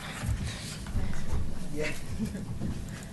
Wait, are we gonna figure out, are we gonna, 45 are we different gonna names. decide what we're doing? Like, is it gonna? We have to. We have to. Yeah, so, Like- So now we take the 45 names. and then we'll narrow it down, and then the ultimate goal by Wow. tonight is to have, probably no more than 5, but Oh. 3. Okay. We'll put that in the cover memo to the board, and then the board will ultimately decide out of the narrowed down list. We don't want to give them too many choices. No, No, I think that's ridiculous. 5's probably about the max. If we can get it down to below 5, If that's it's more than even better. 5, we'll be there all. Exactly right. We're doing you a favor by only giving you Right, like so three. do I have Oh, all no, of we gotta them? narrow it to 3. Yeah, three. Minimum, maximum 3. Three should be our goal. I think we should be targeting 3. Yeah. Three should be our goal. Ideally, We have some overlap. we didn't, Or one. actually. one. for Right, you. overlap. I don't see that happening. So we're going We for the actually have quite a overlaps few first, right? overlap at this point. so. That'll be awesome. Yeah, that's good. That's good Unless you news. all pick the dog poop park thing, and then maybe that. Was that in here? Because that That's was Corbin's the, favorite, by the is way. one of the. Oh, it it's- is. It's pretty classic. Did you I see the mean- email that came out? Was it today or yesterday? No, which one? There's a Superior Town letter that comes out that Yeah. talks about all the. So I will say that I've seen them starting to patrol a lot more. Now, they patrol at weird times that people, don't usually walk their dog or let their dog off leash, whatever you want to call it. But at least they're there, so that's a plus. Something. How many bags of dog shit I threw over here as we cross them? Well, so what I want to keep showing, what I want to show to the board is, there's been so many parks in the Denver area that are starting to close because one of them, over by Littleton, they had to pull out 500 pounds of dog poop. Oh, yeah, I heard about that. Well, Evergreen Open 500 Space, it's a huge pounds. park. It's It's miles of open space trails. 500 Yeah. pounds. I love that park too. It's really sad. I also pick up my dog's poop, so. But yeah, it's definitely, you keep reading about how they're having to do like cleanup days. And then the other thing is Yeah. about all these dogs falling through the ice. Oh. Yeah. I haven't heard that many. And they're having to have all the fire departments go out and rescue the dogs because they're falling through the ice because they're running off leash. A lot of that. In fact, I saw a dog just running on the ice behind our house just yesterday. Going, hope he doesn't fall in. It's pretty warm to be putting your dog out near ice. Well, the problem is the owner, my backyard is Coyote Ridge. So the owners will walk up there and the dog will run around and there's a couple of areas that are water and they get a little bit of ice and the dogs will run out. Sure. Yeah.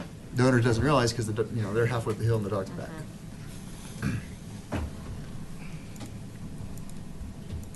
That's big machines. It's my primary. Oh, we still have 2 more items. Uh-huh. I don't travel.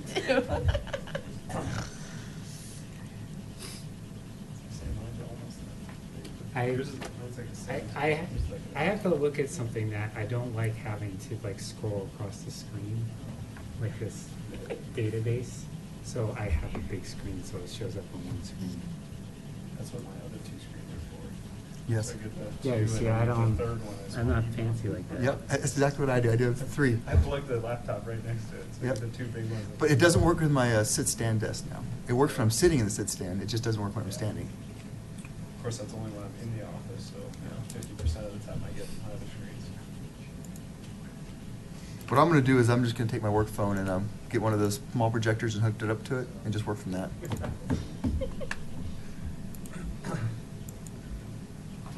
All right, so we have a lot of 2, 2 years this June. a lot of names that have 2 votes. All right, so there's 2 names that have 3 votes. No, like right across the street, like immediately across the street. Okay. Yeah. So it's relatively new. It was built in 2007, our house. So, Great stuff. but I have the best commute. It's a 1-minute walk. All right, are we ready? We're so ready. So we have 2 that have 3 votes. Adventure Park and Skyview Park both have 3 votes. Adventure Park. And Those then are my we have favorite. like half a dozen that have 2. So these are all the names that have 2 votes. Highline Park, Hilltop Park, Southside Park, Sundance Park, Sunset Park, Torrey's Peak Park, and Zipline Park. Zipline made it. So if we want to just, we can just say, all right, the 2 that have 3, we can just move forward with. So Adventure Park and Skyview Park. The question is if we want to put a 3rd name in, which is it going to be? So here, I'll write them down on the board. Okay. Write them down on the board. Everybody walk up. Is that what we Put a have? mark by Hash the one they want. marks. Actually, what you should do, I read this somewhere, where you should vote for things that you would be happy with, not necessarily the thing that's your first, like your only choice. Yeah. Right? Is like pick something you would be okay with, and then that will get us to Yep. a Quicker. decision quicker than if we just vote once. Yeah.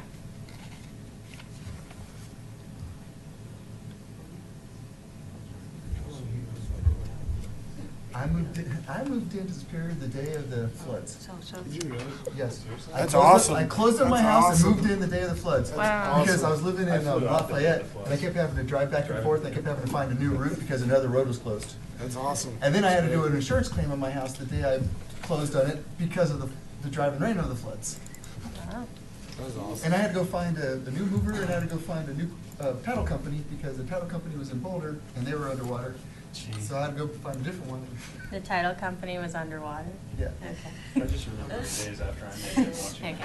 it build across the. Okay. Do you want us to just do Really? hash marks next Oh, I year? don't know how we 25 should years do ago, it was this. beautiful. Well, I guess the first question is, A-holes. are we happy with Adventure Park and Skyview Park? Sure. Sure. Yeah. Okay. They got So- the votes. They got the people have spoken. All right, so then we have these 6, 7. We have these 7. So we need to pick one more to go forward. We have Adventure Park and we have Skyview Park. Because we want to present 3 to the board. We want to present 3. Okay. I would maybe recommend doing your tick marks next to it. All right, so everyone, Big one. I guess just in a row, take turns, go up and tick the one that you like best out of these on the board. I would like to point out that we will get to a consensus faster if we pick more than one that we would be okay with. Okay, Just saying. so what do you think? Well, I'm just, Two? Each of us put No down. more than 2. 2? Yeah. Okay, so you each put mark 2. yep. Two that you don't hate. I feel like these are the same thing, by the way. So I'm gonna Hilltop and Highline? yeah, I feel like there's hardly any difference, so. I don't even see Highline I on don't here. know about that. We were passionate. Why No, it's not the same. You don't have to justify what you do. You just go do it. I'm just gonna do it. Are you tall enough is the Yeah. question. Yeah. Can you read? Hilltop. Wow. Do you need Patrick Hill? Zip line. Choose my choice, okay.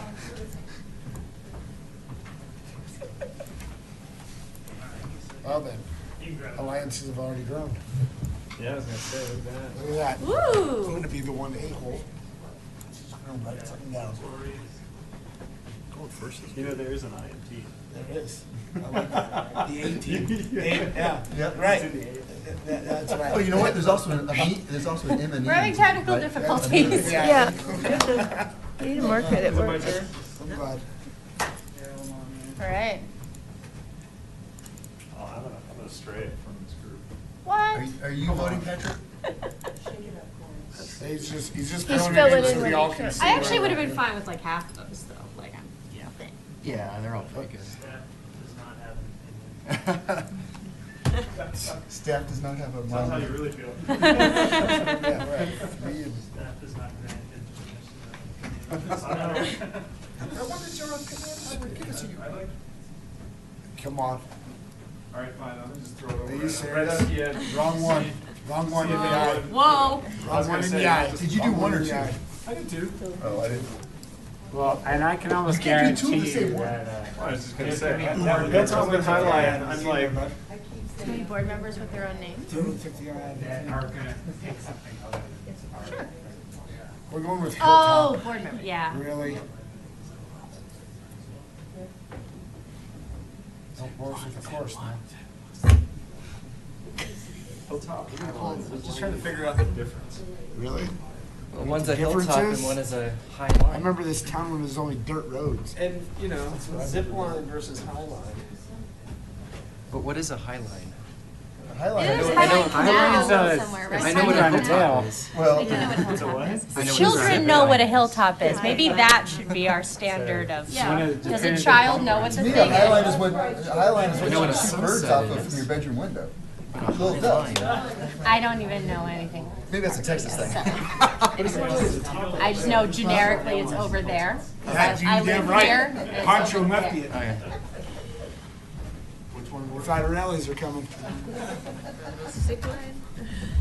I also had trouble reaching high lines, so I mean, that's also a thing, is that just there's a height It is, differential. It's a tall board. it's a bit disadvantaged. Yeah, yeah. Thank you. I'm a. Just to spice it up. Yeah, absolutely. I feel like we should be doing this Wow. over drinks or something. Just this part. The rest of it is more serious, but this seems like. We should do a shot every time. This seems like a shot every time someone chooses zip line or If every time something. somebody chooses yours, you have to do a shot. Yeah, yeah. I would be drunk, You gotta like put both right ears now. on one? Ooh, we didn't talk about that. Can Yeah, I you was do gonna both say, of your votes? You gotta catch up somehow. Hilltop. All right. Okay, so we have, Hilltop it is. Great.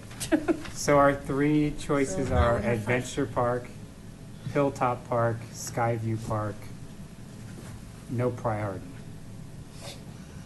Unless we want to pick one as a clear priority. I don't think on Founders, I So what are they? remember Well- writing the cover that there wasn't a priority, and I don't remember them asking. if there was a Okay. priority.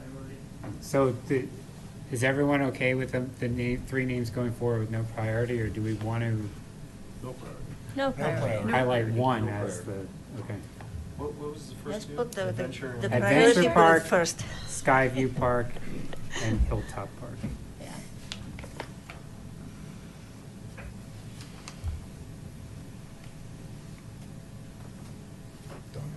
It doesn't overlap with our previous list at all. Well, I think Awesome. those names were in there.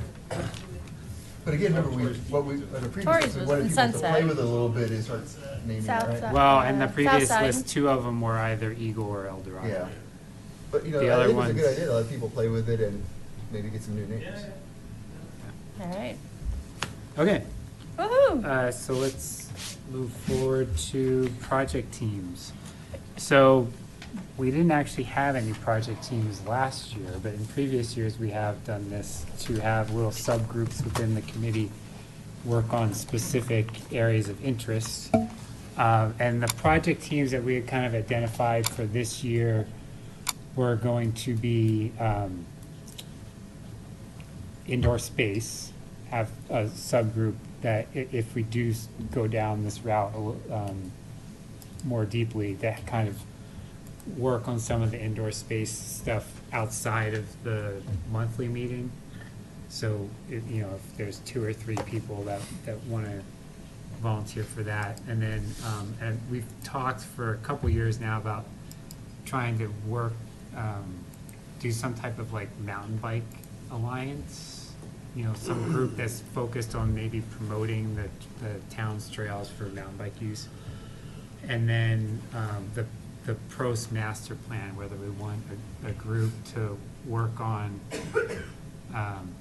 updating the master plan, at least to a point, do some work on it to the point where maybe then it has to go out to a consultant to work on, but we could at least do some of the legwork of eliminating stuff that's no longer relevant in the plan,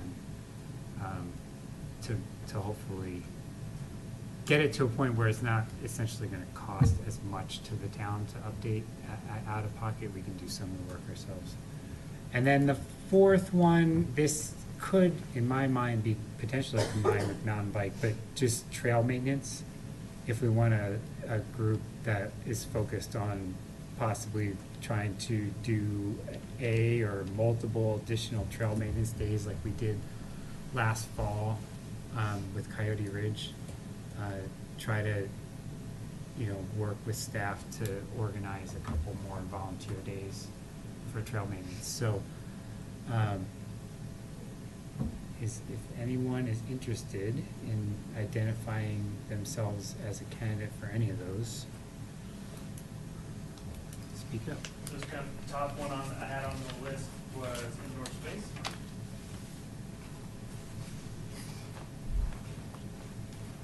I have some time to do that. It's just Hopefully like, not on my own, No. so I know what I'm doing.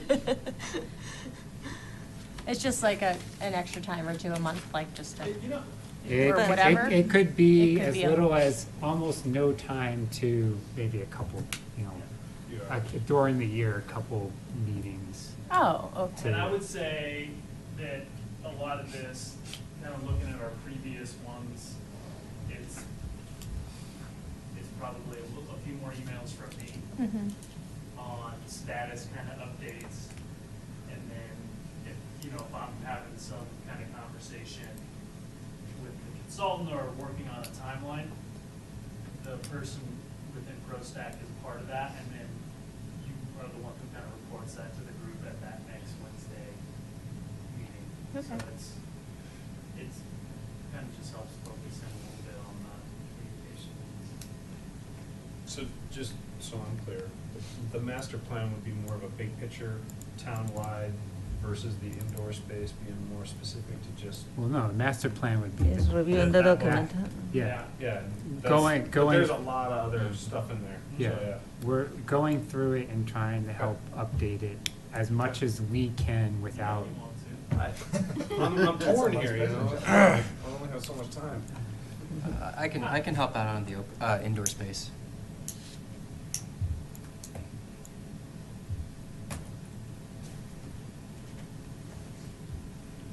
All right, anyone else interested in indoor space?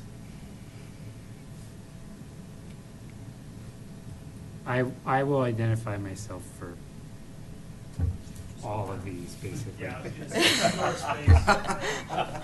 space. We should.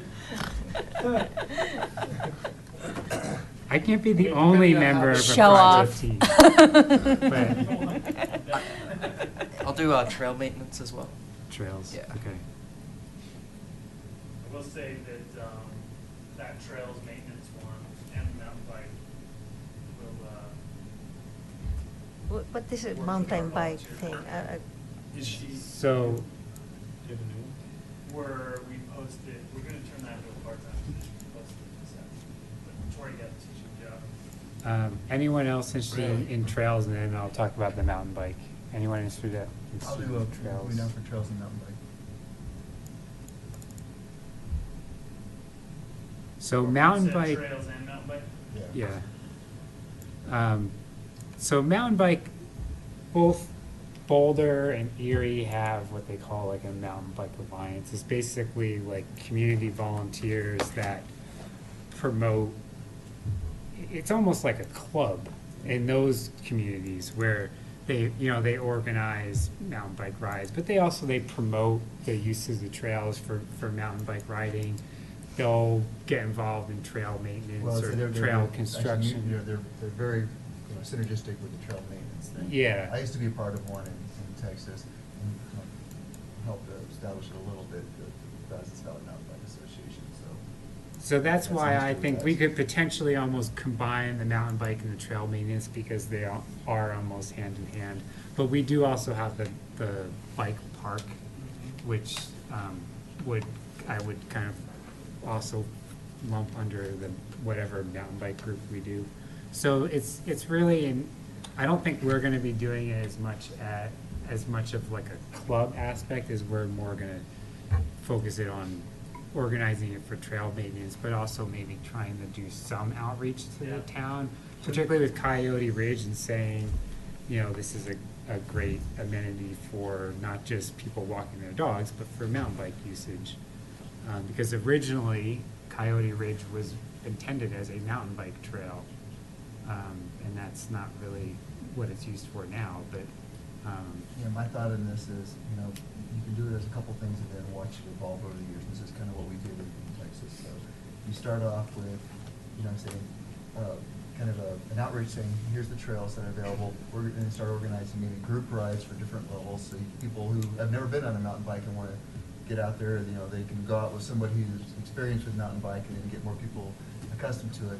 And then the next step is, okay, now that you know what the trails are, everyone, you know, how you could use them. Let's make sure we, you know, improve the trails or at least keep them maintained. So it's kind of, that's kind of how you start. It's low key.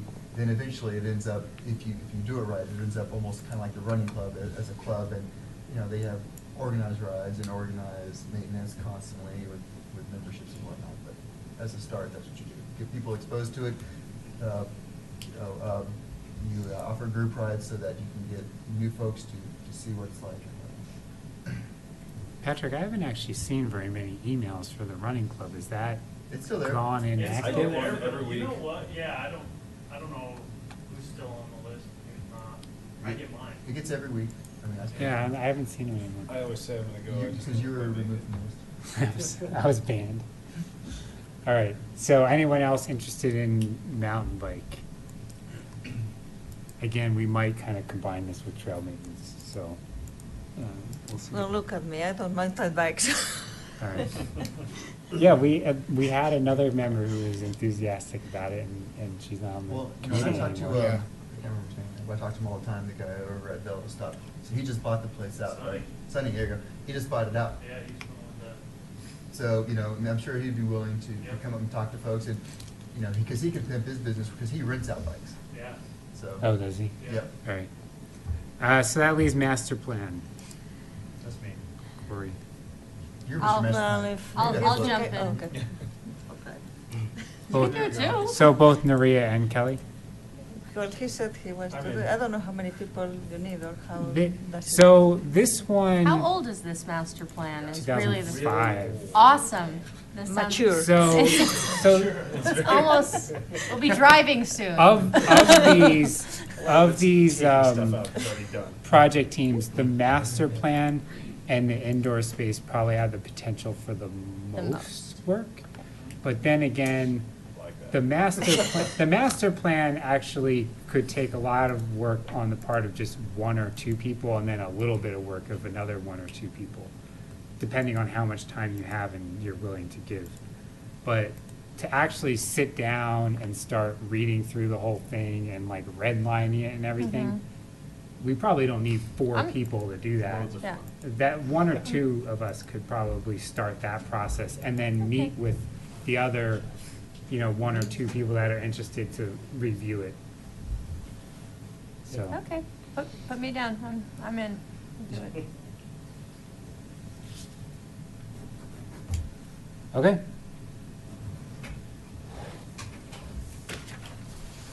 So moving on to Trail H. So we looked at this and commented on Track H. Not trail. Trail, Me too. because that's actually the point of discussion right now, is the trail. Track H, which is. Which might be a trail. The buffer, what are we calling it now? 200-foot buffer? Supposed to be. That's It's a catchy. buffer. It's The track, buffer, actual buffer. the buffer zone between Rock Creek and Superior Town Maybe we Center. should label that. The town board saw Let's go back to the names. So we looked at this last month and commented on it, OSAC commented on it, and then the town board saw on Monday night an updated version of it. So that's what we're gonna look at right now. Ron, you gotta help me out, it's too bright in here. Oh, you got it, Mike. Sit over. Better? Somebody wake me up. Everybody go back to Yeah, sleep. then we'll, yeah. Okay, so just kind of the reference. This is town center. Okay. This is Waterford and kind of the northern edge of Rock Creek. So the tract itself is a little bit more than 12 acres. Those who paid attention to it over the last, I guess it was a couple of years, the developer originally came in and really dug this hillside out, caused a lot of kind of controversy. The town agreed to put it back to its existing, close to its pre-graded grade, if that makes sense. So we were asked last year to come up with a landscaping plan that leaned more towards a naturalized open space, definitely not a developed park, with some kind of trail component, which may or may not kind of go in. And the trail needed to be at the very, very, very far north edge, as far north as possible. So those were the parameters, because I know that the trail location is going to cause some questions, but those were the parameters that we were given to work with. It's a basic concept. We're talking about our native irrigated native seed mix. So the best reference I can probably tell you guys is as you're driving on Colton Road in between Indiana and Rock Creek Circle on the south side, that's actually our Rock Creek native irrigated seed mix. It's kind of a special blend. So maybe not quite as shaggy or as long as what you would see on Boulder County's open space, or actually what you see over there now. A little bit more manicured. Between the deciduous and conifer trees, probably between 60 and 70 trees, clustered with plant material down around the bottom. You can see kind of the pine trees a little bit lower. We need to be very, very sensitive to make sure that the trees in the future actually don't block the homes and their views towards the Flatirons and Longs Peak. So smaller kind of shrub bed areas and ornamental grass closer to the fence line, closer to the homes, with the trees a little bit further down. The general consensus from PROSTAC's last recommendation was, maybe something a little bit less irrigated, but largely get feedback from the homeowners who would be impacted by it, and kind of go the next step. The board saw this Monday night. They were generally okay with us moving forward to an FDP, which is Final Development Plan. We'll probably do this in phases, where we could do the seed. So is this? And the plant material, and Sure. then right now we won't put the trail in because there's nothing to connect the trail to. The Anderson property isn't developed, and the Awida Discovery property isn't developed, so it doesn't make sense to put in a concrete trail to nowhere. Because we saw, for those of you who are familiar with Calmonte development, a bunch of infrastructure went in, George, 10, 15 years 10, ago? 15 years after. And then 12. it sat. And then when they wanted to start that project back up again, you had trails that were concrete, that were broken, plant material was growing all over it. So, yeah, this is the plan. It's not nearly as complex as some of the park plans that we've looked at, but it is something that we wanted the communities to be aware of. I got lots of questions. And Fire away. so is this what they're moving forward with as a baseline now? So they're definitely putting in the trees, putting in the trail? Yeah. Or is this going to modify it all? Nope. Because I feel like, I think it's as a buffer zone, there's a lot of trees in there for a buffer zone compared to, around town. And I feel that the trail is like, it's almost like no one wants it, and it's tossed as far away as possible, and it is not reminiscent of the rest of this town Superior with a generous, nice transition zone. And it's just kind of this stuck on as far north as you can, instead of like meandering through the trees and making it a pleasant trail that you want to be on, it's kind of like, I'm on this highway that goes straight for as long as possible because that's the edge of the 200-foot zone. Yeah. So did you watch the board discussion on that? Yeah, I was going to say, No, I Corey, didn't. part of the problem is that there was supposed to be a 50-foot space where the trail Is would that be. why I'm at the two- Yeah, 200 and part of the development, 250? part of the final resolution was that they lost 25 feet. So there's not the room to put the meandering trail because the space is much narrower now. But still. But there was I mean, there was a debate in the board discussion of whether it's a straight trail, whether it is a little bit more meandering. There was feedback from the developers saying that they wanted to see the trail more interior to the buffer because they had some issues with the grade on that northern edge. They're not Big gonna- impacts there. Yeah. These will be homes. Yeah. So they're So obviously the trail not all was the that interested. primary point. Like, I don't think, did the board even discuss the number of trees? I don't There's gonna think be you, trees. I don't think you did.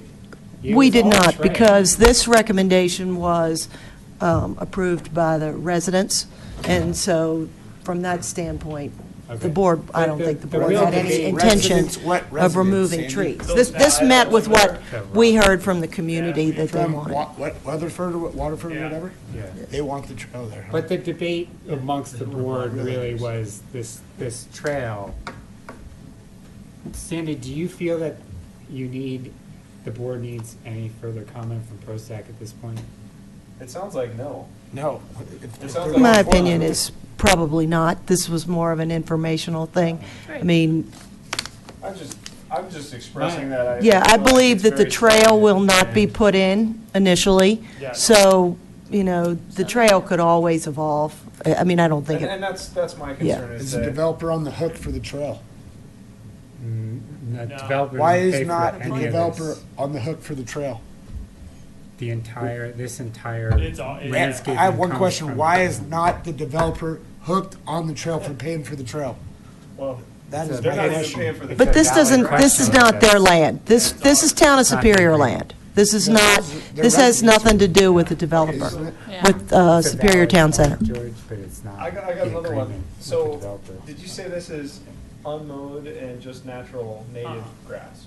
We'll mow it and irrigate it. So basically, we've created another park. No, it'll look consistent to the Colton Road irrigated mowed native. Which is. Kind of this. Road. South side of Colton, okay. between. So it's the like native grasses, but Topaz more homes. manicured. So pretty much single tree crossing trail where it's all native and then they mow the sides, right? They mow it like every couple. Yeah. Kinda? Yeah. Kinda? I would say that we've got some up off of kind of Indiana and McCaslin, we have the irrigated native seed mix that's mowed. Colton's native irrigated that's mowed. Some parts around 88 are the irrigated native that's mowed. With rotors. Is there any sidewalks that are real close to there? That kind of go to? 'Cause I'm Well, wondering- eventually you will. Eventually you'll have sidewalks right here. Well, I'm just wondering, for those residents, is this going to create any social trails?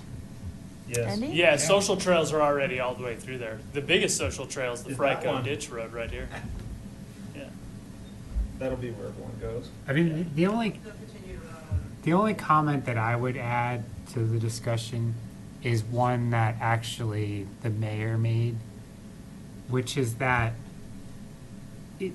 it seems like at least once we know what's happening with the property on either end, it seems like it would be a missed opportunity to not put a trail through this buffer. You're gonna end up having social trail traffic through there. So why not just put a trail? I mean, the whole point that we've had with like the round of trails that we're discussing right now throughout town is finishing connection points that were never made in the original development that really should have been there. Connection points along McCaslin, for example. And this is one that just seems obvious, that why would you not have a trail through there? It's just a matter of working it out with the residents of where it goes. Yeah, you missed this last week. Yeah, so this is the presentation that we showed to the committees. So it'll kind of pause here for a a second.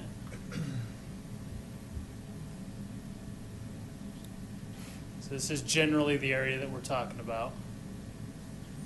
And we'll explain kind of that. So kind of going to my previous comment, this was dug out by the developer, and then the town asked that it be put back in.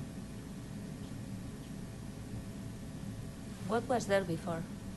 It was just Open this. space. It was That's just, it. it was what was rated as very low quality open space, low quality kind of grazing land.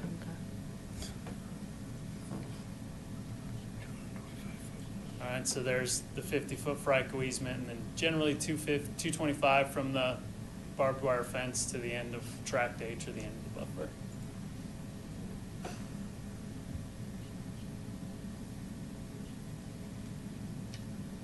Now, So we'll is kind that, of is that the back of the new residence, right up to it?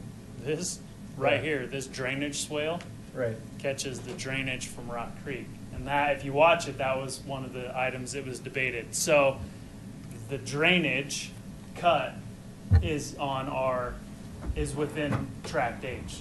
Oh, So- you're on the drainage. To get the trail as far north as possible, you will more than likely need to pipe the drainage. And then, because this is also, I'll be honest with you, I'm out there quite a bit. It's unsightly. It's a pretty Is that staggering drop off. It's gonna. I know. I know where you're going, so I'll show you. I was just trying to Go figure out where pause. the roadway is compared to the new development Yeah. homes that you said. So really, this is a buffer zone between two homes? Between two developments. Right, between two developments, Mhm. That development. with no there. access. Right, because, I mean, until the trail's there, there's no real Right. access. Right. But we're gonna mow it. So really, the trees, if there's gonna be houses, they're gonna lose those views anyway, so Okay. Well, whether the there's houses more are or less. The No, one there's that's- about, what did they There's a say the 40 drop foot? is? 40, About 50 40 feet. feet. Yeah. It's a very good drop. Oh, okay. So you can see this kind of the toe. This is kind of the, you get Yeah, we've seen Edge. this, and then a very steep drop off. Very, okay. very steep drop off. About 10, actually a little more than 10. So the trail that would be there, would that be prior to the big drop off there? No. It's like on top of it? We would It's, potentially pipe the drainage, and the trail would go right here. okay. Above. But Okay. is the developer not saying that they are gonna pipe the drainage no matter what? I thought that's what they No, were they saying. need to, so there's the FRICO ditch up there, and then they need to be able to get, So they're piping the ditch? all right, so Runoff there's a ditch. couple of head gates in there that There's 4. take water from that ditch and flow it over to Louisville. So they'll need to pipe that to Okay, make sure that's that what they're the, talking yeah. So, and Peter, you're bringing up the trail now while they're doing that, because we're assuming that it's cheaper to put the trail in now while they're working on it than later on? Well, I'm saying it would probably be cheaper, but it also just seems logical. Well, 'cause the thing we might want to consider is, where's the path of least resistance? Where are people want to use the trail, and then kind of use that versus, Well, they're gonna use it on top of that slope. Right. It sounds like if there's social trails already, The social people trail are is. already using it. All right, social so, trail. Social trail is trail the and easement that houses on the goes far to side. South 88th all the way to McCaslin. That Well, is that- a social trail. That is a conservation easement that FRICO Ditch owns. yeah. If FRICO Ditch Company wanted to be total jerks, they'd fence it off and let nobody walk on their easement. It's a very- The social trail right now, it's like level 3, it's trespassing. Yeah, understood, okay. And there have been times, at least since I've been here in 2010, there have been times that they're not happy that people are on it.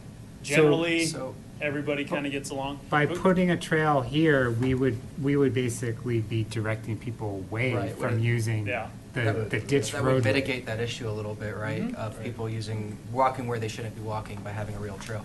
Yeah, so this isn't probably the best shot, but Peter, right here, is where they were talking about, that'll be piped. Okay.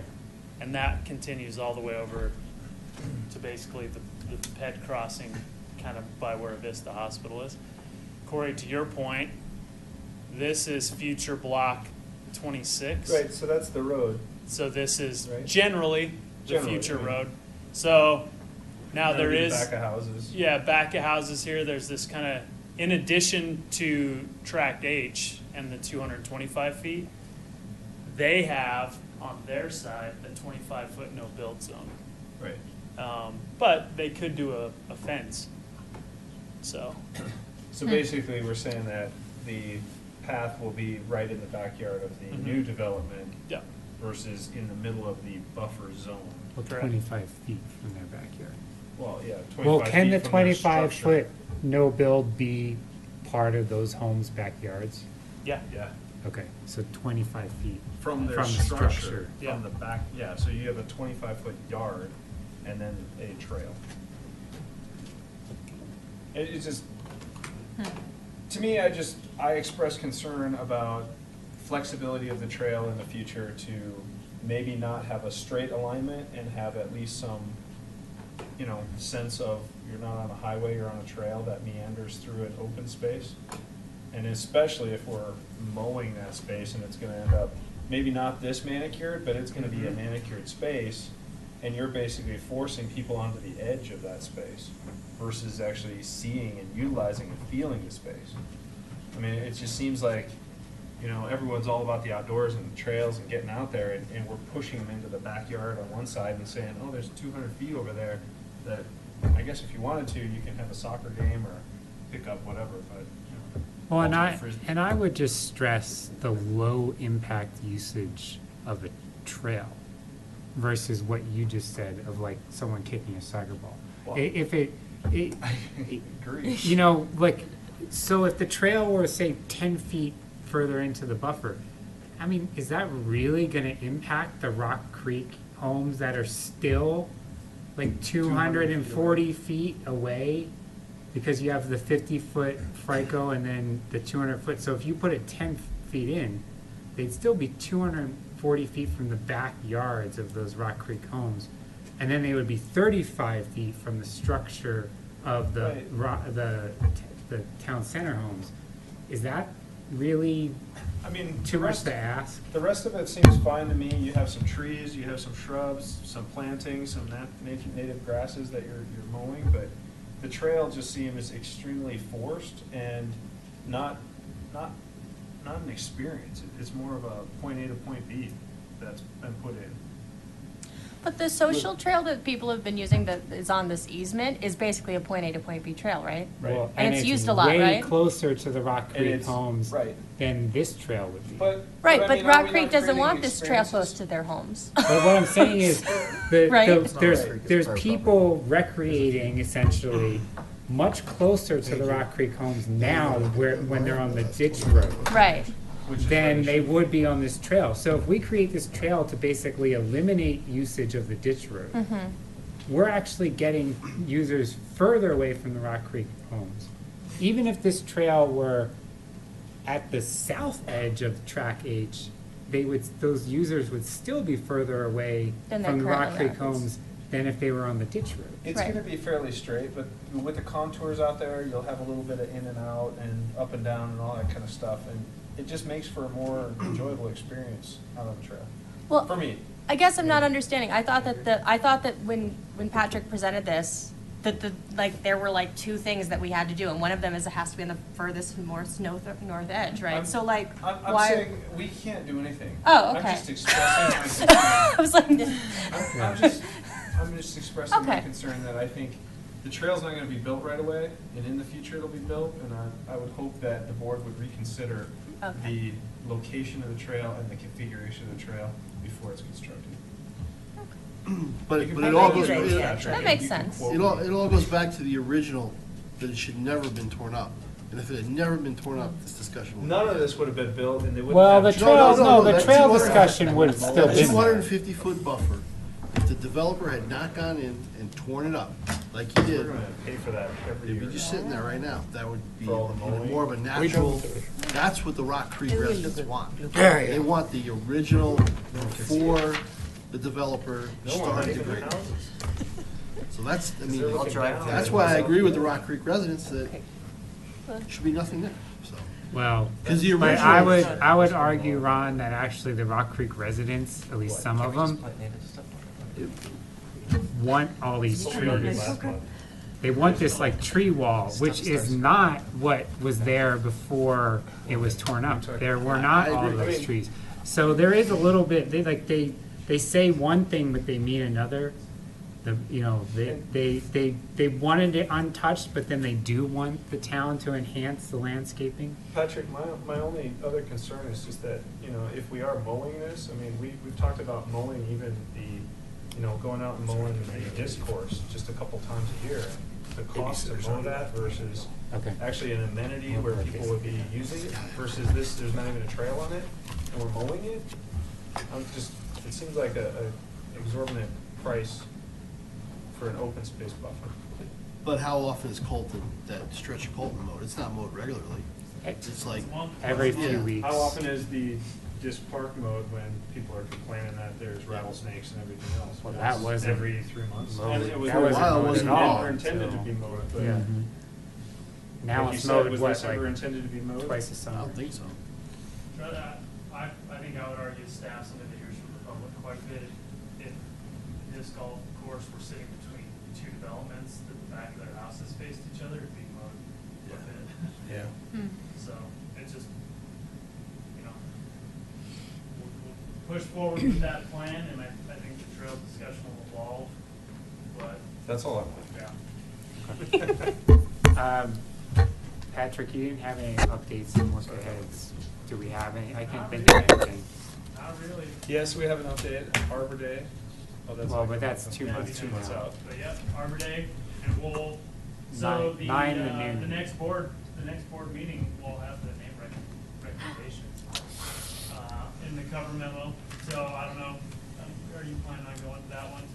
Peter? Hold that for It would, I would say probably be beneficial to have one or two I will probably. committee members there just in case the board will have questions. When is it? Is it- Criteria, how do we come up with it? It's the 2 weeks? 27th. 27. 2 Mondays? Yeah. Sunday's a holiday.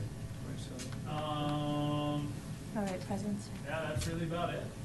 Part-time, so what was the full-time volunteer coordinator position? We moved to part-time, so that position was posted. So Tori's teaching for Westminster Public Schools, the PE teacher, which is I think where she always wanted Got your email today? to be. Yeah, yes. That went out, that was pretty nice. Yeah, so every year we'll do the, we call it the pros newsletter, which means once we start to ramp up, so if you were signing up for the town's newsletter, you should have gotten a dedicated Parks and Rec newsletter update today. And then something else that I'd like to incorporate is rotating through and having each committee contribute something, or maybe 2 committees, because we have 5 committees within the Parks and Rec department. Maybe having a committee's corner for a little bit of outreach. So start thinking about that. I don't know if anybody's interested in helping to write kind of an update or hey, this is. So how often is the Parks We'll newsletter? probably do it once a month. And I'll, town newsletter goes out that first week. We normally send ours out somewhere around the middle of the month, but we'll end up getting so many things going on for pros that we put it in our own newsletter. That way it doesn't bog down the site. Okay. All right, meeting adjourned. So for this volunteer projects, we just wait and see. Yeah, I mean, Unless you want to do something between now and next I- month. okay. I mean, I'll it's sure we can basically, start. I'll contact you if I think that if there needs to be. Okay. Yeah. You were so far. You're so far away.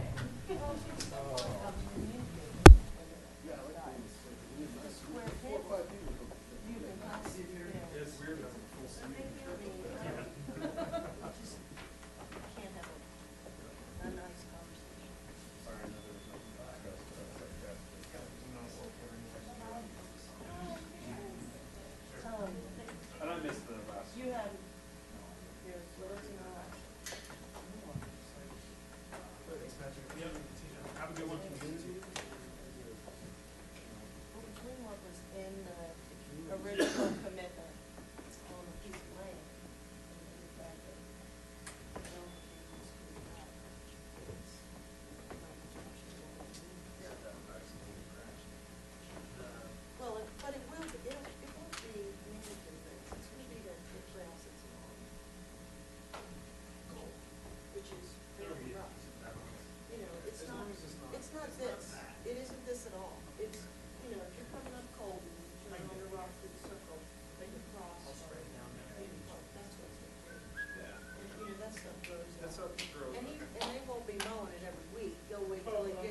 It was part of the agreement, the original agreement that was attached to that letter, is that there would be the buffer zone.